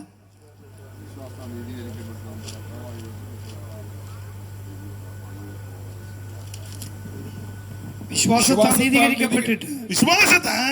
നീതീകരിക്കപ്പെട്ടിട്ട് നമ്മുടെ കർത്താവായ യേശു ക്രിസ്തു മൂലം നമുക്ക് ദൈവത്തോട് സമാധാനം. അപ്പൊ ക്രൂശിൽ രക്തം ചൊരിഞ്ഞത് കൊണ്ട് നമുക്ക് സമാധാനമുണ്ടായി. ആരോടൊക്കെ? ഒന്ന്, ദൈവത്തോട്. അതിനാ നമുക്ക് അങ്ങോട്ട് അടുക്കാനൊക്കുകയല്ലായിരുന്നു. അടുക്കാനൊക്കത്തില്ല. നമ്മളെ ശത്രുക്കളായിട്ടാണ് കണ്ടുകൊണ്ടിരുന്നത്. ആ ഏരിയയിലോട്ട് കണ്ടാൽ മറ്റവന്മാർ വെച്ചേക്കത്തുമില്ല. ന്യായപ്രമാണമാണ്. യഹൂദനെ നോക്കി അങ്ങ് അനുഗ്രഹിക്കുക. പട്ടണത്തിൽ നീ അനുഗ്രഹിക്കപ്പെടും. തിരിഞ്ഞ് നമ്മളെ നോക്കിയോ, പട്ടണത്തിൽ നിന്നെ വണ്ടി ഇടിക്കും. നമുക്ക് യഹൂദനെ നോക്കി വെച്ച് പറയുമ്പോൾ കോട്ടയം പട്ടണത്തിൽ നിന്നെ അനുഗ്രഹിക്കും. നേരെ തിരിഞ്ഞ് കോട്ടയം പട്ടണത്തിൽ വെച്ച് നിന്നെ ടാങ്കറിലോട് ഇടിച്ച് നീ. നമുക്ക് ശാപമാ. മനസ്സിലായോ? വയലിൽ നീ അനുഗ്രഹിക്കപ്പെടും. തിരിഞ്ഞേച്ച് നിന്റെ വയലിലെല്ലാം മുഞ്ഞ വീഴും. നമുക്ക് അടുക്കാനൊക്കത്തില്ലെന്ന്. ശത്രുക്കളല്ലേ. സ്തോത്രം. ഉടനെ പറയും നിന്റെ ഗർഭമെല്ലാം അനുഗ്രഹിക്കപ്പെടും. തിരിഞ്ഞേച്ച് ഒരെണ്ണം ഗുണമാകുകയല്ല, കാലാപ്രതല്ലും. ചുരുക്കി പറഞ്ഞ ന്യായപ്രമാണം അവരെ അങ്ങ് അനുഗ്രഹിക്കുക. തിരിഞ്ഞേച്ച് നമ്മളെ പരാകുകയും ശാപിക്കുകയും. നമ്മളെ ശത്രുക്കളായിട്ടല്ലേ, പക്ഷേ ആ ശത്രുതയെല്ലാം മാറ്റി ഇപ്പൊ നമുക്ക് ധൈര്യത്തോടെ അങ്ങോട്ട് അടുത്തിയല്ല. കാരണം ദേഹമെന്ന തിരശീല ചീന്തി ഒരു പുത്തൻ വഴി നമുക്ക് ഒരുക്കിയിട്ടിരിക്കുക. ധൈര്യത്തോടെ അങ്ങോട്ട് കൃപാസനത്തിന്റെ അടുക്കലോട് ചെന്ന് അബ്ബ പിതാവേ എന്ന് വിളിക്കുവാൻ ഉള്ള ആത്മാവിനെയും തന്ന് പുത്രത്വം തന്നെന്നായി പറഞ്ഞതിന്റെ അർത്ഥം. അതുകൊണ്ട് നമുക്കിപ്പം ദൈവത്തോട് സമാധാനമാണ്. അതുകൊണ്ട് പ്രാർത്ഥിക്കുമ്പം നന്നായിട്ട് പറയാം, എൻ്റെ ദൈവമേ. അങ്ങനെ പറയാം. ഇപ്പോഴും ചൊല്ലി പറയും ഞങ്ങളുടെ പിതാക്കന്മാരുടെ. അങ്ങനെയൊന്നും വിവരക്കേട് വിളിച്ച് പറയരുത്, വിറപ്പിച്ചോണ്ട്. ഞങ്ങളുടെ പിതാക്കന്മാരുടെ ദൈവമേ എന്ന് പറഞ്ഞാൽ പല കക്ഷികൾ വരും.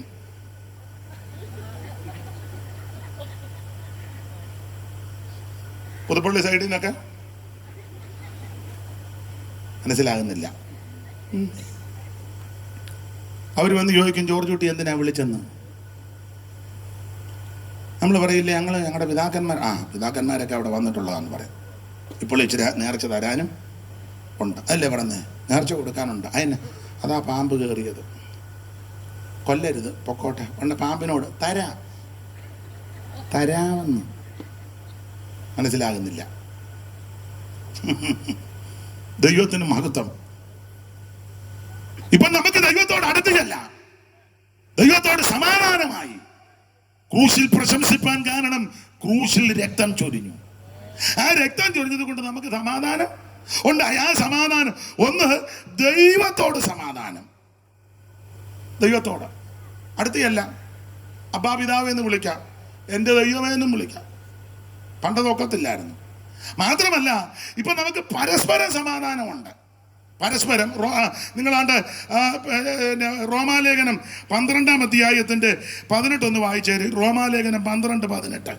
പെട്ടെന്ന് നമുക്ക് കഴിയുമെങ്കിൽ നിങ്ങളാൽ ആവോളം സകല മനുഷ്യരോടും സമാധാനമായിരിക്കും. സകല മനുഷ്യരോടും സമാധാനമായിരിക്കും. ദൈവത്തിന് മഹത്വം. അപ്പോൾ നമുക്കിപ്പം തമ്മിൽ സമാധാനം സകല മനുഷ്യരോടും. നേരത്തെ ശത്രുതയായിരുന്നു. കണ്ടാ മിണ്ടുകയല്ല, കൊമ്പ് കോർക്കും, കൊടുവാളുമായിട്ട് നടക്കും, നിന്നെ വെട്ടും, സ്തോത്രം തട്ടും, ഇതൊക്കെയായിരുന്നു. ഇപ്പൊ അങ്ങനല്ല, തമ്മിൽ സമാധാനം. മാത്രമാണോ 3, 1 ദൈവത്തോട് സമാധാനം, 2 നമുക്ക് പരസ്പരം. ഇപ്പൊ അടുത്തടുത്തിരിക്കുന്നില്ലേ? പണ്ടിങ്ങനെ ഇരിക്കുവോ? ഇല്ല. ഇപ്പൊ സമാധാനമാ, വൈരാഗ്യമൊന്നുമില്ല. ഇല്ലല്ലോ, ഇല്ല. പണ്ടൊന്നും ഒക്കത്തില്ല. പണ്ട് ഒരാൾ പറഞ്ഞു, ഇപ്പം അത് ഞാൻ പറയുന്നില്ല, വെറുതെ ആലോചന ഉണ്ടാകും. 1 ദൈവത്തോട് സമാധാനം, 2 പരസ്പര സമാധാനം, 3 നമ്മിൽ തന്നെ സമാധാനം ഉണ്ടായി. ഇപ്പൊ നമുക്ക് തന്നെ സമാധാനമാ. ഫിലിപ്പിയ എടുത്തു. ഫിലിപ്പിയ ലേഖനം 4:6 വീഴും. അറിവുള്ള വാക്യമാ, വായിച്ചു വിട്ടു. 4:6 വീഴും.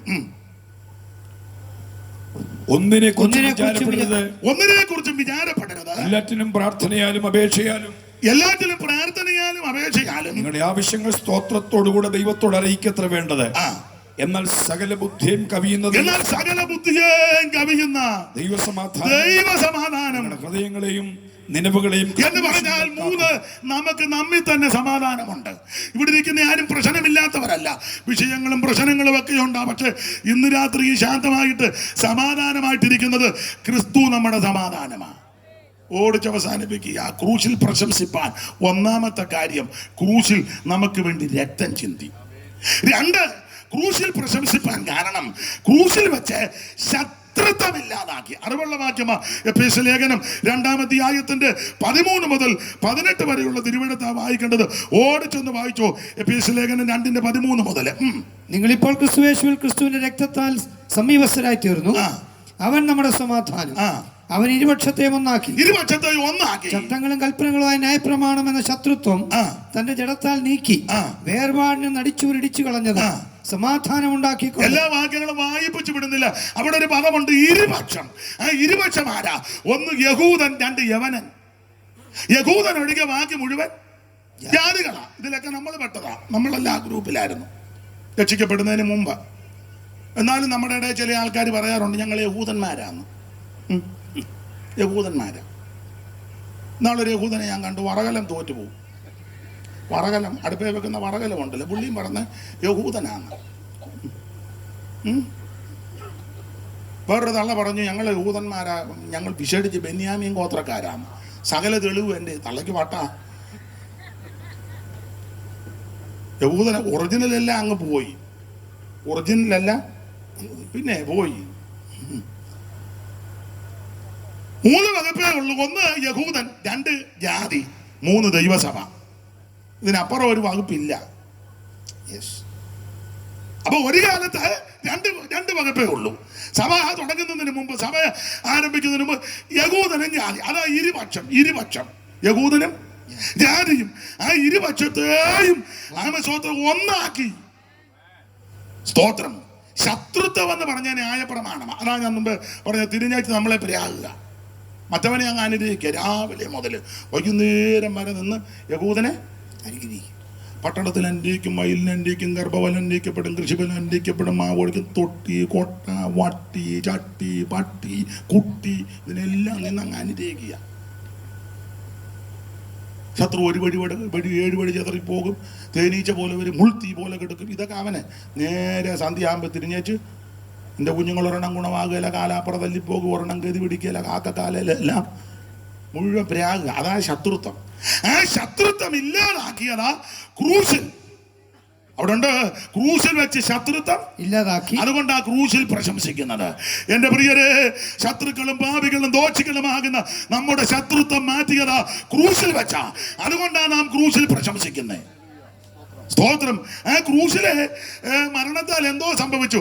1 നിരപ്പിന്റെ ശുശ്രൂഷ, നിരപ്പിച്ചു. അവിടെ ഒരു പദമുണ്ട്, നിരപ്പിച്ചെന്ന്, ഇല്ലയോ? നിരപ്പിച്ചു. അങ്ങനെ വായിച്ചേ. ക്രൂശിന്മേൽ വെച്ച് ശത്രുത്വം ഇല്ലാതാക്കി ആ. അതിനാൽ ഇരുപക്ഷത്തെയും ആ. ഏക ശരീരത്തിൽ ആ. ദൈവത്തോട് നിരപ്പിപ്പാൻ നിരപ്പിച്ചു. നേരത്തെ യോജിക്കുന്നില്ലായിരുന്നു.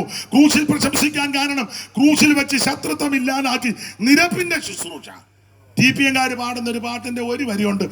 നിരപ്പിൻ ശുശ്രൂഷയാൽ താതനോടൊന്നാക്കുവാൻ വേർപാടിന്റെ നടുച്ചുവർ ഇടിച്ചുവല്ലോ.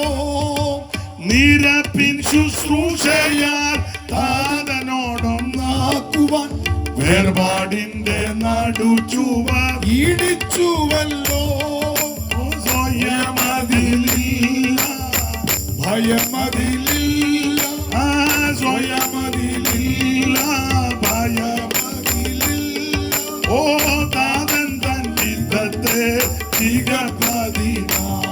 പാടാൻ നേരമില്ല. ഇത് നിരപ്പിന്റെ ശുശ്രൂഷ. ക്രൂശിൽ പ്രശംസിപ്പാൻ രണ്ടാമത്തെ കാര്യം, ക്രൂശിൽ വെച്ച് ശത്രുത്വമില്ലാതാക്കി എന്ന് പറഞ്ഞാൽ ആ ന്യായപ്രമാണത്തിന്റെ ശത്രുതയെ മാറ്റി. മാത്രമാണോ അവൻ ക്രൂശിൽ പ്രശംസിക്കാൻ കാരണം ആ ശത്രുത ഇല്ലാതാക്കി നമ്മളെ സമീപസ്ഥരാക്കി. അതാണ് 13-ാം വാക്യം. സമീപസ്ഥർ എന്നൊരു പദമുണ്ട്. വായിച്ചു വിട്ടേക്കാം. ഇപ്പോൾ ക്രിസ്തുവേശുവിൽ ക്രിസ്തുവിന്റെ രക്തത്താൽ സമീപസ്ഥരായി. നേരത്തെ ദൂരെയാ നിന്നത്. ഇപ്പൊ ഇനി അങ്ങനെ നിൽക്കണ്ട. നമുക്ക് അടുത്തോട്ട് എല്ലാം ക്രൂശിന്റെ ചുവട്ടിച്ചെല്ലാം നമ്മളെ സമീപസ്ഥരാക്കി തീർത്തതാണ് ക്രൂശ്. മാത്രമാണോ ആ 15-ാം വാക്യത്തിൽ സമാധാനം ഉണ്ടാക്കി. വായിച്ചേ 15. സമാധാനം ഉണ്ടാക്കിക്കൊണ്ട് സമാധാനം ഉണ്ടാക്കി. 14-ാം വാക്യത്തിൽ ശത്രുത ഇല്ലാതാക്കി. അതുകൊണ്ടായി ക്രൂശിൽ പ്രശംസിക്കുന്നത്. മാത്രമല്ല 14-ാമത്തെ വാക്യത്തിൽ വേർപാടിനെ നടിച്ചുവരെ ഇടിച്ചു കളഞ്ഞു. ഇനി മാത്രമല്ല ഇപ്പൊ പക്ഷം പിടിക്കാനും ഒക്കത്തില്ല. ഇരുപക്ഷം അങ്ങനില്ല. ഗ്രൂപ്പുകളിയൊന്നും ഇല്ല. പാനലും പക്ഷെ നമുക്കുണ്ട്. ചില പ്രത്യേക മാസങ്ങളിലൊക്കെ വണ്ടി പിടിച്ച് കാസർഗോഡ് മുതൽ, ഞാൻ പറയുന്നത് നിങ്ങൾക്ക് ആർക്കും മനസ്സിലാക്കാഴിയാന്നോ എന്നെ പൊട്ടം കളിപ്പിക്കുകയാന്നോ? ഉണ്ട്. ഞാൻ അതല്ല ഉദ്ദേശിച്ചത്. ഇത് വേറെ മാർഗമാണ്. ഇപ്പൊ പക്ഷം പിടിക്കുന്നൊന്നുമില്ല. ദൂതനോട് ചോദിച്ചു, നീ ആരുടെ പക്ഷമാണ്? പുള്ളി പറഞ്ഞു, ഞാൻ ആരുടെയും പക്ഷമല്ല, ഞാൻ സൈന്യങ്ങളുടെ യഹോവയുടെ അധിപതിയാ, ദൂതനാ. കൊരിന്ത സഭയിലുണ്ടായിരുന്ന അപ്പൊല്ലോസിന്റെ പക്ഷം, പൗലോസിന്റെ പക്ഷം, കേബാമിന്റെ പക്ഷം, പിന്നെ ക്രിസ്തുവിന്റെ പക്ഷം. എല്ലായിടത്തും ഉണ്ട് പക്ഷം. എന്നാൽ തിരുവചനം പഠിപ്പിക്കുന്നത് ആ ക്രൂശിൽ ശത്രുത്വം ഇല്ലാതാക്കിയപ്പോൾ ഇനിയിപ്പോ പക്ഷം പിടിക്കാനൊക്കത്തില്ല. മാത്രമാണോ 15-ാമത്തെ വാക്യത്തിൽ പുതിയ മനുഷ്യനാക്കി. പഴയ മനുഷ്യനെ അവന്റെ പ്രവർത്തികളോടുകൂടെ ഉരിഞ്ഞു കളഞ്ഞ് നീതിയിലും വിശുദ്ധിയിലും ദൈവാനുരൂപമായി സൃഷ്ടിക്കപ്പെട്ട ഒരു പുതിയ മനുഷ്യനാക്കി തീർത്തു. സ്തോത്രം. മാത്രമല്ല 18-ാം വാക്യത്തിൽ പിതാവിങ്കിലേക്ക് നമുക്ക് പ്രവേശനവും ലഭിച്ചു. ദൈവത്തിന് മഹത്വം. ഓടിച്ചു നിർത്തുക. 2 പോയിന്റോടെ പറയാം. അപ്പൊ ക്രൂശിൽ പ്രശംസിപ്പാൻ കാരണം ദൈവത്തിന് മഹത്വം. അവൻ ശത്രുത്വമില്ലാതാക്കി. 1, ക്രൂശിൽ രക്തം ചൊരിഞ്ഞു, അതുകൊണ്ടാണ് പ്രശംസിക്കുന്നത്. 2, ക്രൂശിൽ വെച്ച് ശത്രുത്വം ഇല്ലാതാക്കി. 3, ക്രൂശിൽ പ്രശംസിപ്പാൻ കാരണം കൊലോസ്യ ലേഖനം 2:14 ഒന്ന് വായിച്ചു. ഇനി വായിച്ചു വിടാം. 2:14. കൊലോസ്യർ 2:14. അതിക്രമങ്ങളൊക്കെയും നമ്മോട് ക്ഷമിച്ച ചട്ടങ്ങളാൽ നമുക്ക് വിരോധവും പ്രതികൂലവുമായിരുന്ന കൈയെഴുത്ത് മായിച്ച് ക്രൂശിൽ തറച്ച്. അപ്പോൾ വിരോധവും പ്രതികൂലമായ കൈയെടുത്ത് മായിച്ച് ക്രൂശിൽ തറച്ചു, നടുവിൽ നിന്ന് നീക്കിക്കളഞ്ഞു. നമുക്ക് വിരോധവും പ്രതികൂലമായതിന് ക്രൂശിൽ തറച്ചെന്ന്. ഇനി നമുക്ക് വിരോധവും പ്രതികൂലമായ ഒരു കൈയെടുത്തില്ല. ന്യായപ്രമാണം നമുക്ക് വിരോധവും പ്രതികൂലമായിരുന്നു. സ്തോത്രം. സാറെഴുതിയ ഒരു പാട്ടിന്റെ വരിയുണ്ട്. കല്ലുകളിൽ വരച്ചതാ ചാവിൻ ശുശ്രൂഷയ്ക്കുള്ളിൽ ഇരുന്ന ഈ നമ്മെ. കല്ലുകളിൽ വരച്ചതാ ചാവിൻ ശുശ്രൂഷയ്ക്കുള്ളിൽ ഇരുന്ന ഈ നമ്മെ. അല്ലൽ കൂടാതെ തന്റെ തുല്യം ഇല്ലാത്തത്. അല്ലൽ കൂടാതെ തന്റെ തുല്യമില്ലാത്തതയ്ക്കുള്ളിൽ കണ്ടെത്തി പുതു ഉള്ള പകർന്നവന്റെ വചന സമാജമേ നിങ്ങളശേഷം ജീവനാഥനെ സ്തുതിപ്പി. നിങ്ങളശേഷം ജീവനാഥനെ സ്തുതിപ്പി. ഓടിച്ചെന്റെ വാക്കുകൾ നിർത്തട്ടെ, എല്ലാം വിവരിക്കുന്നില്ല. അവ ക്രൂശിൽ പ്രശംസിപ്പാൻ കാരണം ഒന്ന്, ക്രൂശിൽ രക്തം ചൊരിഞ്ഞു, സ്തോത്രം. രണ്ട്, ആ ക്രൂശിൽ വെച്ച് ശത്രുത്വമില്ലാതാക്കി. മൂന്ന്, വിരോധവും പ്രതികൂലമായ കൈയെടുത്ത് ക്രൂശിൽ തറച്ചു, സ്തോത്രം. വിരോധം എന്നാ? ഭാവിയാണെന്നായിരുന്നു. പ്രതികൂലം എന്നാ? ശിക്ഷാവിധിയായിരുന്നു. വിരോധം ഭാവിയാണെന്നാ, ഭാവി ഭാവി ഭാവി എന്നും പറഞ്ഞ വിളിച്ചോണ്ടിരുന്നത്. പ്രതികൂലം എന്നാ? ശിക്ഷാവിധി, നിത്യശിക്ഷ. അത് രണ്ടും മാറ്റി ക്രൂശിൽ. അതുകൊണ്ട് ആ ക്രൂശിൽ പ്രശംസിക്കുന്നത് ദൈവത്തിന്റെ മഹത്വം. യേശു രണ്ടും യേശു ക്രൂശിൽ വഹിച്ചെന്നുള്ളതാ യെശയ്യാ പ്രവചനം 53. ഭാവി എന്നുള്ളതും ശത്രുത എന്നുള്ളതും നിത്യശിക്ഷയെല്ലാം നമ്മുടെ കർത്താവ് നമുക്ക് വേണ്ടി ക്രൂശിൽ വഹിച്ചു. അതുകൊണ്ട് ആ ക്രൂശിൽ പ്രശംസിക്കുന്നത്. ഒരു വാക്യം കൂടെ വായിച്ച് പ്രസംഗം നിർത്തുക, മതി. ആമേൻ. ക്രൂശിൽ പ്രശംസിപ്പാൻ കാരണം കൊലോസ്യ ലേഖനം തന്നെ ആ 2-ാം അധ്യായത്തിന്റെ 15-ാം വാക്യം ഒന്നുകൂടെ വായിച്ചു. കൊലോസ്യർ 2:15. വാഴ്ചകളെയും അധികാരങ്ങളെയും ആയുധവർഗം വെപ്പിച്ച് ക്രൂശിൽ അവരുടെ മേൽ ജയോത്സവം. ക്രൂശിൽ പ്രശംസിപ്പാൻ കാരണം ക്രൂശിൽ യേശു ജയോത്സവം കൊണ്ടാടി. ഇന്ന് രാത്രി എന്നെ കേൾക്കുന്ന പ്രിയരെ, ക്രൂശിൽ പ്രശംസിപ്പാൻ ആമേൻ നമുക്ക് ജയോത്സവം ക്രൂശിലാ. എന്ന് പറഞ്ഞാൽ ആയുധവർഗം ക്രൂശിൽ വെപ്പിച്ചു. എന്തുവാ ആയുധവർഗം? മരണം. അതായിരുന്നു സാത്താന്റെ വലിയ ആയുധം. ഉൽപ്പത്തി 3 പഠിക്കുമ്പോൾ ഈ ഭീതിയും ആമേൻ ഭയവും മരണവും ശാപവും രോഗവും കഷ്ടതയും എന്ന് വേണ്ട സകല ഗുണ്ടാമണ്ടിയും ആമേൻ തുടങ്ങിയതാ. എന്നാൽ ക്രൂശിൽ ഒരുവൻ നമുക്ക് വേണ്ടി മരിച്ചത് കൊണ്ട് ആയുധവർഗം യേശു ക്രൂശിൽ വെപ്പിച്ചു. ആയുധം മറ്റൊന്നുമല്ല, മരണത്തിന്റെ ആയുധമാണ്. ആ മരണത്തിന്റെ ആയുധം ക്രൂശിൽ വെപ്പിച്ച് ആമേൻ നമുക്ക് ജയോത്സവം തന്നിരിക്കുക. എന്തിന്റെ മേലൊക്കെയാ ജയം? വാക്യം വായിപ്പിക്കുന്നില്ല. 1, സാത്താന്റെ മേൽ. 2, ജഡത്തിന്റെ മേൽ. 3, ദ്രവ്യാഗ്രഹത്തിന്റെ മേൽ. 4, മരണത്തിന്റെ മേൽ. വാക്യങ്ങളുണ്ടല്ലോ, പേടിപ്പിക്കുന്നില്ല, സമയം പോയത് കൊണ്ടാ. മരണത്തിന്റെ മേലും സാത്താന്റെ മേലും ജഡത്തിന്റെ മേലും ദ്രവ്യാഗ്രഹത്തിന്റെ മേലൊക്കെ നമുക്ക് ജയം തന്നിരിക്കുക. ഇന്ന് രാത്രി അതുകൊണ്ട് ജയഭേരി മുഴക്കി വേണം ഇവിടം വിട്ടുപോകാൻ. ആമേൻ. നിന്നെ അലട്ടുന്ന മരണഭീതികളായിരിക്കാം, രോഗബന്ധനങ്ങളായിരിക്കാം. ഇന്ന് രാത്രി അതിന്റെ മേൽ ദൈവം നിനക്ക് ജയം തന്നിരിക്കുക. Praise the Lord. അതുകൊണ്ട് ഈ രാത്രി ക്രൂശിൽ പ്രശംസിക്കണം. എനിക്ക് നിങ്ങൾക്കും വല്ലതും പുകഴാനുണ്ട്, കാൽവരി ക്രൂശില. എന്താ ക്രൂശിൽ പ്രശംസിക്കാൻ കാര്യം? 1, ക്രൂശിൽ ആമേൻ രക്തം ചിന്തി. 2, ക്രൂശിൽ വെച്ച് ശത്രുത്വമില്ലാതാക്കി. 3, ക്രൂശിൽ വിരോധവും പ്രതികൂലമായ കൈയെടുത്ത് തറച്ചു മായിച്ചു. 4, ക്രൂശിൽ നമുക്ക് വേണ്ടി ജയോത്സവം കൊണ്ടാടി. ഇന്ന് രാത്രി പരാജയത്തിന്റെ പടുകുടിയിൽ ആരെങ്കിലും കിടക്കുന്നെങ്കിൽ നിന്നോട് ഇന്ന് രാത്രി ദൈവത്തിന്റെ വചനത്തിൽ കൂടെ പറയുക, യേശു നിനക്ക് ജയം തരും. യേശു നിനക്ക് ജയം തരും. പരാജയത്തെ മാറ്റി ഇന്ന് രാത്രി ദൈവം നമുക്ക് ജയം തരും. അവിടുന്ന് ജയഭേരി മുഴക്കിയവനാ. ഇന്ന് രാത്രി സകല പരാജയങ്ങളെ മാറ്റി നമുക്ക് ജയം തരുന്ന നസറായ നമ്മുടെ നടുവിൽ വന്നിട്ടുണ്ട്. മരണത്തിന്റെ മേൽ, പാപത്തിന്റെ മേൽ, ജഡത്തിന്റെ മേൽ, സാത്താന്റെ മേൽ ഇന്ന് രാത്രി നമുക്ക് ജയം തരുന്ന നല്ല കർത്താവ്. അല്പമിനിറ്റുകൾ എല്ലാവരും ദൈവത്തെ സ്തുതിച്ചാട്ടെ. അല്പമിനിറ്റുകൾ കർത്താവിനെ മഹത്വപ്പെടുത്തിയാട്ടെ. ഹല്ലേലൂയ. ആ പഴയ പാട്ടിന്റെ 2 ചരണം നമുക്ക് എല്ലാവർക്കും കൂടെ ചേർന്നങ്ങ് പാടാം. പ്രിയ പാട്ടുകാരും മുമ്പോട്ട് വന്ന് പഴയ പാട്ടാ, കൈയടിച്ചങ്ങ് പാടാം. ഇരുന്നുകൊണ്ട് പാടിയാൽ മതി. അപ്പം ആർക്കെങ്കിലും പോകണമെങ്കിൽ എഴുന്നേറ്റ് പൊക്കൂ, അതിന് തടസ്സമൊന്നുമില്ല. അപ്പം എനിക്കൊന്ന് കാണുകയും ചെയ്യാമല്ലോ ആരാന്ന്. ബാക്കിയുള്ളത് ഇരുന്നുകൊണ്ട് പാടിയാൽ മതി. 2 ശീല്, ഒത്തിരി പാടിപ്പിക്കുന്നില്ല, പാടിയിട്ടുണ്ടല്ലോ ഒത്തിരി. അപ്പം 2 ശീല് പാടാം. കൊല്ലുന്ന മരണത്തിൻ കൊരതര വിച്ചപ്പല്ലു തകർത്തതാകയാൽ, കൊല്ലുന്ന മരണത്തിൻ കോരതര വിച്ചപ്പല്ലു തകർത്ത, ഇനി തല്ലു ഭയമില്ല മൃത്യുവിനെ നമ്മൾ വെല്ലു വിളിക്കുക. ഹല്ലേലൂയ, ജയം ഹല്ലേലൂയ, യേശു കർത്താവ് ജീവിക്കുന്നു.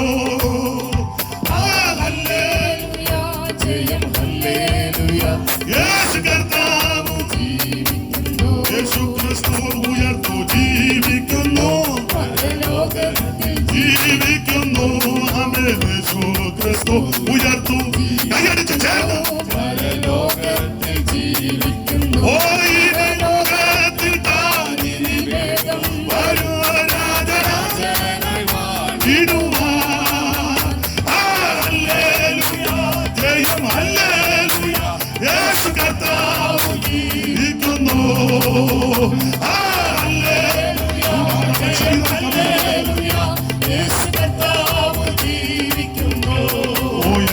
യേശു ജീവിക്കുന്നു.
മനുഷ്യവർഗത്തിന്റെ പാപത്തിന് പരിഹാരം വരുത്തുവാൻ ക്രൂശിൽ ജീവനെ തന്നവൻ, ക്രൂശിൽ രക്തം ചിന്തിച്ചവൻ, ക്രൂശിൽ അവൻ ഏൽപ്പിച്ചു തന്ന ആ നസറായന്റെ ക്രൂശിൽ നമ്മൾ പ്രശംസിക്കണം.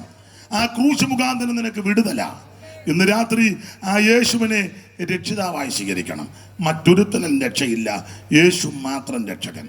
രക്ഷിക്കപ്പെട്ടവർ സ്നാനപ്പെടണം. സ്നാനപ്പെട്ടവർ അഭിഷേകം പ്രാപിച്ച് ആത്മനിറവിൽ ദൈവത്തെ ആരാധിക്കണം, തിരുമേശി എടുക്കണം, കൂട്ടായ്മ ആചരിക്കണം, വേർപാട് പാലിക്കണം, വിശ്വസ്തരും വിശുദ്ധരുമായി ജീവിക്കണം.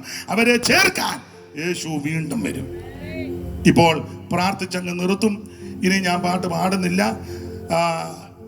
അതിനുശേഷം ആർക്കെങ്കിലും പ്രാർത്ഥന ആവശ്യമെങ്കിൽ അവർ മുൻപോട്ട് വന്നാൽ അവർക്ക് വേണ്ടി പ്രാർത്ഥിക്കുന്നതായിരിക്കും.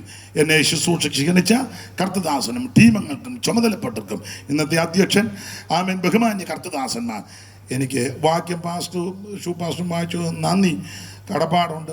ദൈവം എല്ലാ പ്രിയപ്പെട്ടവരെയും അനുഗ്രഹിക്കുമാറാകട്ടെ. ആമേൻ.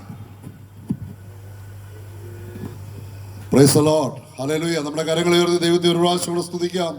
ഹല്ലേലൂയ. ഇന്ന് രാത്രികാലം കർത്താവിൻ്റെ ദാസനോട് വളരെ അനുഗ്രഹിക്കപ്പെട്ട ദൈവവചന ചിന്തകൾ, ദൈവത്തിൻ്റെ വലിയ ആത്മീയ ദൂതുകൾ നമുക്ക് കൈമാറ്റം ചെയ്യുവാൻ ദൈവം ഇടയാക്കി. ഇന്ന് എനിക്കോ നമ്മുടെ കർത്താവായ യേശു ക്രിസ്തുവിൻ്റെ ക്രൂശിലല്ലാതെ പ്രശംസിപ്പാൻ ഇടവരരുത്.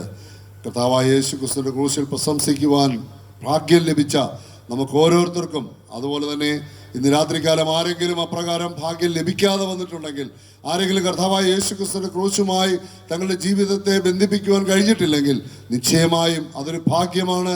അതിൻ്റെ ഭാഗ്യാവസ്ഥകളെ ഇന്ന് രാത്രികാലം കേൾക്കുവാൻ ദൈവം ഇടയാക്കി. ദൈവം നമ്മളെ ഓരോരുത്തരെയും അനുഗ്രഹിക്കട്ടെ. തുടർന്നും ഈ വചനചിന്തകൾ നമ്മുടെ ജീവിതത്തിൻ്റെ എല്ലാ തലങ്ങളിലും, വിശേഷാൽ നമ്മൾ കടന്നു പോകുന്ന ഇടങ്ങളിലും രാത്രികാലങ്ങളിലും ഒക്കെ ദൈവത്തിൻ്റെ പരിശുദ്ധാത്മാവ് നമ്മൾ സംസാരിച്ചു കൊണ്ടിരിക്കട്ടെ. അതിനായി ദൈവം നമ്മളെ സഹായിക്കട്ടെ. ഇപ്പോൾ കർത്താവദാസൻ പ്രസാദ് പാസ്റ്റർ മുമ്പോട്ട് കടന്നു വന്ന് പ്രാർത്ഥിച്ച് ആശീർവാദം പറഞ്ഞ് ഇന്നത്തെ ഈ മീറ്റിംഗ് എവിടെ അവസാനിപ്പിക്കും. Price the Lord. നമുക്ക് പ്രാർത്ഥനയ്ക്കായി നമ്മുടെ കണ്ണുകളെ അടയ്ക്കാം. കരുണാസമ്പന്നനായ ദൈവമേ, ഞങ്ങളുടെ സ്വർഗീയ പിതാവേ, അനുഗ്രഹിതമായ നല്ല രാത്രിക്കായി ഞങ്ങൾ തിരുമേനിയെ സ്തുതിക്കുന്നു. കർത്താവേ, ഈ മഹായോഗത്തിൻ്റെ ആരംഭ രാത്രിയുടെ ആരംഭ സമയം മുതൽ ഈ സമയം വരെയും അങ്ങയുടെ സാന്നിധ്യത്തെ ഞങ്ങളെ ഇരുത്തിയ കൃപയ്ക്കായി സ്തോത്രം. അങ്ങ് സ്വർഗം ചായ്ച്ച് ഞങ്ങളുടെ മധ്യത്തിൽ ഇറങ്ങി വന്ന മഹാകരുണയ്ക്കായി തിരുമേനിയെ ഞങ്ങൾ സ്തുതിക്കുന്നു. അനുഗ്രഹിക്കപ്പെട്ട ദൈവവചനം കേട്ട് ആമേ ശക്തി പ്രാപിക്കുവാൻ, ബലം പ്രാപിപ്പാൻ ഇന്ന് രാത്രിയിൽ അവിടുന്ന് സഹായിച്ച കൃപയ്ക്കായി സ്തോത്രം. കടന്നു വന്ന ജനത്തിനായി ദൈവത്തെ സ്തുതിക്കുന്നു. കർത്താവേ, കേട്ട ദൈവത്തിന്റെ വചനം ഹൃദയങ്ങളിൽ ഇന്ന് രാത്രി ക്രിയ ചെയ്യണമേ. കാൽവറി കുരിശിലല്ലാതെ ഞങ്ങൾക്ക് പ്രശംസിപ്പാൻ മറ്റൊരു സ്ഥാനമില്ല. യേശു ക്രിസ്തുവിന്റെ രക്തം സകല പാപത്തെയും പോക്കി ഞങ്ങളെ ശുദ്ധീകരിക്കുന്നതാകയാൽ ആമേ, ഞങ്ങളെ ദൈവത്തോട് നിരപ്പിച്ച ആ മഹാസ്നേഹത്തിനായി ഞങ്ങൾ തിരുമേനിയെ സ്തുതിക്കുന്നു. സ്തുതിക്കുന്നു. കർത്താവേ, ആ നിത്യജീവന് ഞങ്ങളെ അവകാശിയാക്കി തീർത്ത അങ്ങയുടെ വലിയ കരുണയ്ക്കായി സ്തോത്രം. തിരുനാമത്തെ മഹത്വപ്പെടുത്തുവാൻ ഇന്ന് രാത്രിയിലും അങ്ങയുടെ വൃത്യനെ അധികാരപ്പെടുത്തിയതിനായി സ്തുതിക്കുന്നു. ശക്തമായി ദൈവവചന ശുശ്രൂഷിപ്പാൻ കർത്താവിന്റെ ദാസൻ ഭാഷ അനീഷ് കാവാലത്തെ ദൈവം ബലപ്പെടുത്തിയ കൃപയെ ഓർത്ത് സ്തുതിക്കുന്നു. ഈ ദേശത്തോട് ഒരിക്കൽ കൂടെ മാറ്റമില്ലാത്ത സുവിശേഷം ശക്തമായി മറകൂടാതെ അറിയിപ്പാൻ അങ്ങയുടെ വൃത്യനെ അധികാരത്തോടെ അയച്ച കൃപയ്ക്കായി സ്തോത്രം ചെയ്യുന്നു. കർത്താവെ, ഈ മഹായോഗം സംഘടിപ്പിച്ച ക്രമീകരിച്ചതിന്റെ സംഘാടകരായിരിക്കുന്ന പ്രിയപ്പെട്ടവർക്കായി സ്തോത്രം. പ്രിയാഷനായി പാഷക്കായി ആമേ ടീം പ്രവർത്തനത്തിലുള്ള എല്ലാ പ്രിയപ്പെട്ടവർക്കായി ഞങ്ങൾ തിരുമേനിയെ സ്തുതിക്കുന്നു. ഈ യോഗത്തിന്റെ അധ്യക്ഷനായിരുന്ന പ്രിയാവിനി സാറിനായി സ്തോത്രം. ദൈവകൃപയാൽ പിന്നെയും നിറച്ചു കൊള്ളണമേ. ഈ യോഗം പ്രാർത്ഥിച്ച് ആമേ ഉദ്ഘാടനം ചെയ്ത കർത്തുദാസനായി സ്തോത്രം.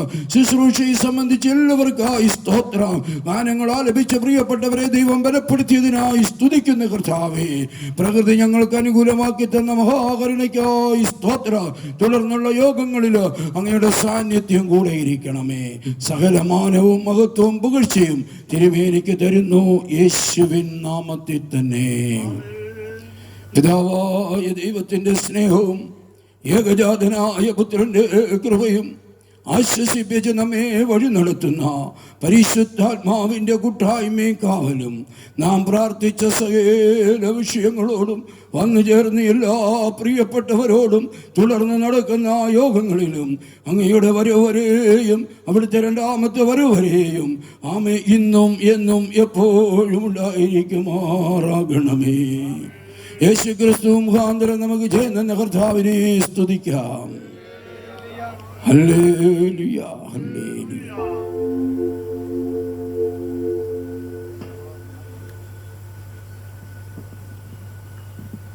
Price the Lord.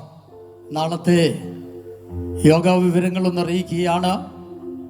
നാളെ രാത്രികാലം കൃത്യം 5:30 പ്രാർത്ഥിച്ച ഗാനശുശ്രൂഷ ആരംഭിക്കുന്നതായിരിക്കും. നാളെ ഗസ്റ്റായിട്ട് പാടുവാൻ കടന്നു വരുന്നത് സിസ്റ്റർ ജിജി സാം, KP രാജൻ ബർസേവ എന്നീ കർത്തദാസിയും കർത്തദാസനും കടന്നു വന്ന നാളെ ഗാനങ്ങൾ ആലപിക്കുന്നതായിരിക്കും. നാളെ രാത്രികാലം കർത്താവിൽ അനുഗ്രഹീതനും ബഹുമാന്യനുമായിരിക്കുന്ന ഇന്ത്യ പെന്തക്കോസ് ദൈവസഭ കേരള സ്റ്റേറ്റ് സെക്രട്ടറിയും തിരുവനന്തപുരം ജയോത്സവം ദൈവസഭയുടെ ശുശ്രൂഷകനുമായിരിക്കുന്നതായ പാസ്റ്റർ ദാനിയേൽ കൊന്നൽക്കുന്നതിൽ നാളെ രാത്രികാലം ദൈവനെ ശുശ്രൂഷിക്കുന്നതായിരിക്കും എന്ന് ദൈവനാമത്തിൽ അർപ്പിക്കുന്നു. ഈ ബലത്തോടെ കടന്നു പോകുവീൻ. എല്ലാവരെയും ദൈവം അവിടുന്ന് അനുഗ്രഹിക്കുമാറാകട്ടെ. ഇന്ന് ഞങ്ങളുടെ ക്ഷണം സ്വീകരിച്ച് കടന്നു വന്ന അനുഗ്രഹിക്കപ്പെട്ടതായിരിക്കുന്ന ശുശ്രൂഷകൾ ലീഡ് ചെയ്തായിരിക്കുന്നതായ ഫിനിച്ചാനി ഓർത്ത് ദൈവത്തെ വാഴ്ത്തുന്നു. പ്രൈസ്ലോ. നമ്മുടെ വടവാതൂർ ദൈവസഭയുടെ ശുശ്രൂഷകനായിരിക്കുന്നതായ മത്തിപ്പാസ്റ്ററെ ഓർത്ത് ദൈവത്തെ സ്തുതിക്കുന്നു. ഞങ്ങളുടെ പല മീറ്റിങ്ങുകളിൽ പ്രസംഗിപ്പാൻ ഈ ജനുവരി മാസം വരെയും ദൈവം ഇടയാക്കി ഞങ്ങളുടെ ക്ഷണം സ്വീകരിച്ച് വീണ്ടും ഒരു പ്രാവശ്യം കൂടി കടന്നു വന്ന് അനുഗ്രഹിക്കപ്പെട്ടതായിരിക്കുന്ന ദൈവന ശുശ്രൂഷ നൽകിയതായിരിക്കുന്ന കർത്താവിൽ പ്രസിദ്ധനായിരിക്കുന്ന ദൈവത്തിൻ്റെ അഭിഷക്തൻ അനീഷ് കാവാലം പാസ്റ്ററെ ഓർത്ത് ദൈവത്തെ സ്തുതിക്കുന്നു. എല്ലാവരെയും ദൈവം അവിടുന്ന് അനുഗ്രഹിക്കുമാറാകട്ടെ. ഈ ബലത്തോടെ കടന്നു പോകുവീൻ. ദൈവം അനുഗ്രഹിക്കുമാറാകട്ടെ.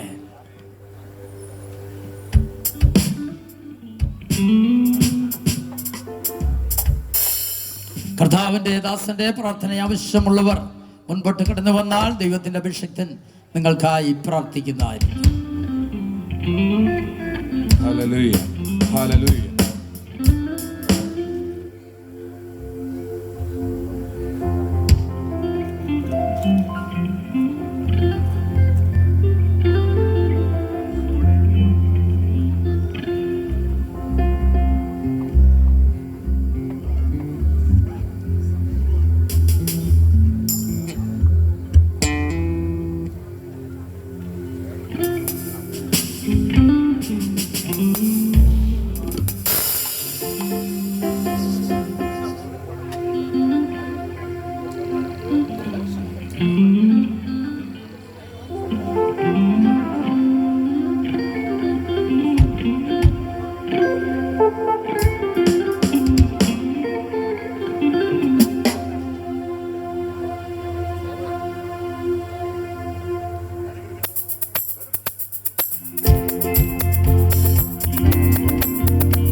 കരുണയോടവനരുളും മധുരമാം സുവിശേഷം അടിമകൾക്കും അഗതികൾക്കും മോചനം നൽകും.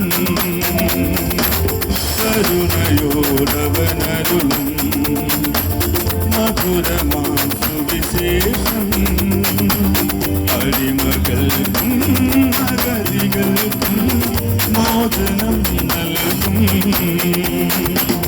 കുരുടനോ കാഴ്ചയും ബധിരനോ കേൾവിയും, കുരുടനോ കാഴ്ചയും ബധിരനോ കേൾവിയും ഏകിടാനായി തേടിയെത്തും നല്ല ഇടയൻ മോചകൻ ഇമ്മാനുവേൽ മഹിതരേ.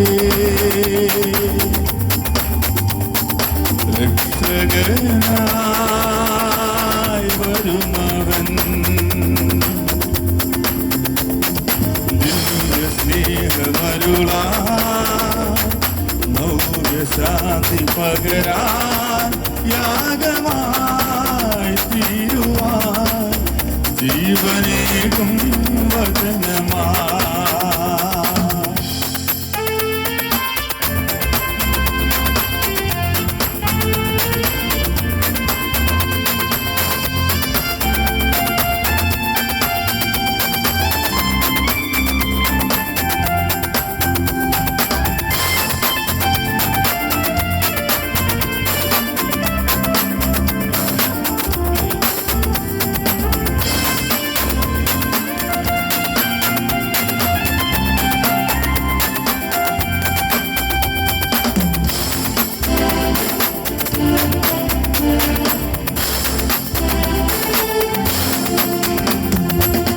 ഒലിവുമലയുടെ ഓരം സമരിയ താഴ്വാരം പുലരി ചൊരിയും മഞ്ഞുമഴയിൽ മുങ്ങി നിൽക്കുന്നു.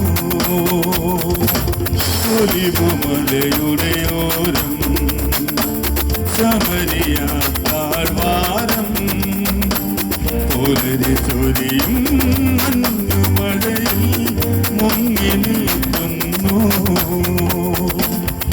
ഈറനാം തെന്നലാ കഴുകുവാൻ വരുമവൻ, ഈറനാം തെന്നലാ കഴുകുവാൻ വരുമവൻ. പാപഭാരം നീക്കിയെന്നും ശാന്തി തൂകും പാലകൻ. തീരമേ ഉണരുക നീ മോദമാ.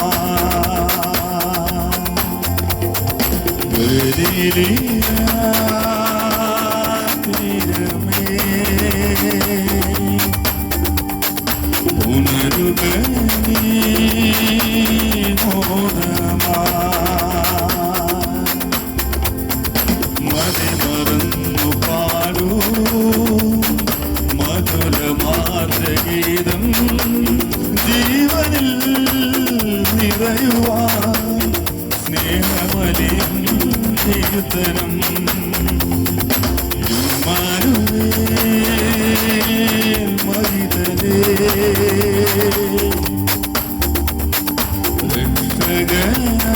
രക്ഷകനായി വരുന്നവൻ ദിവ്യ സ്നേഹമരുളാ ശാന്തി പകരാൻ യാഗമായി തീരുവാൻ ജീവനേകും വചനമാ.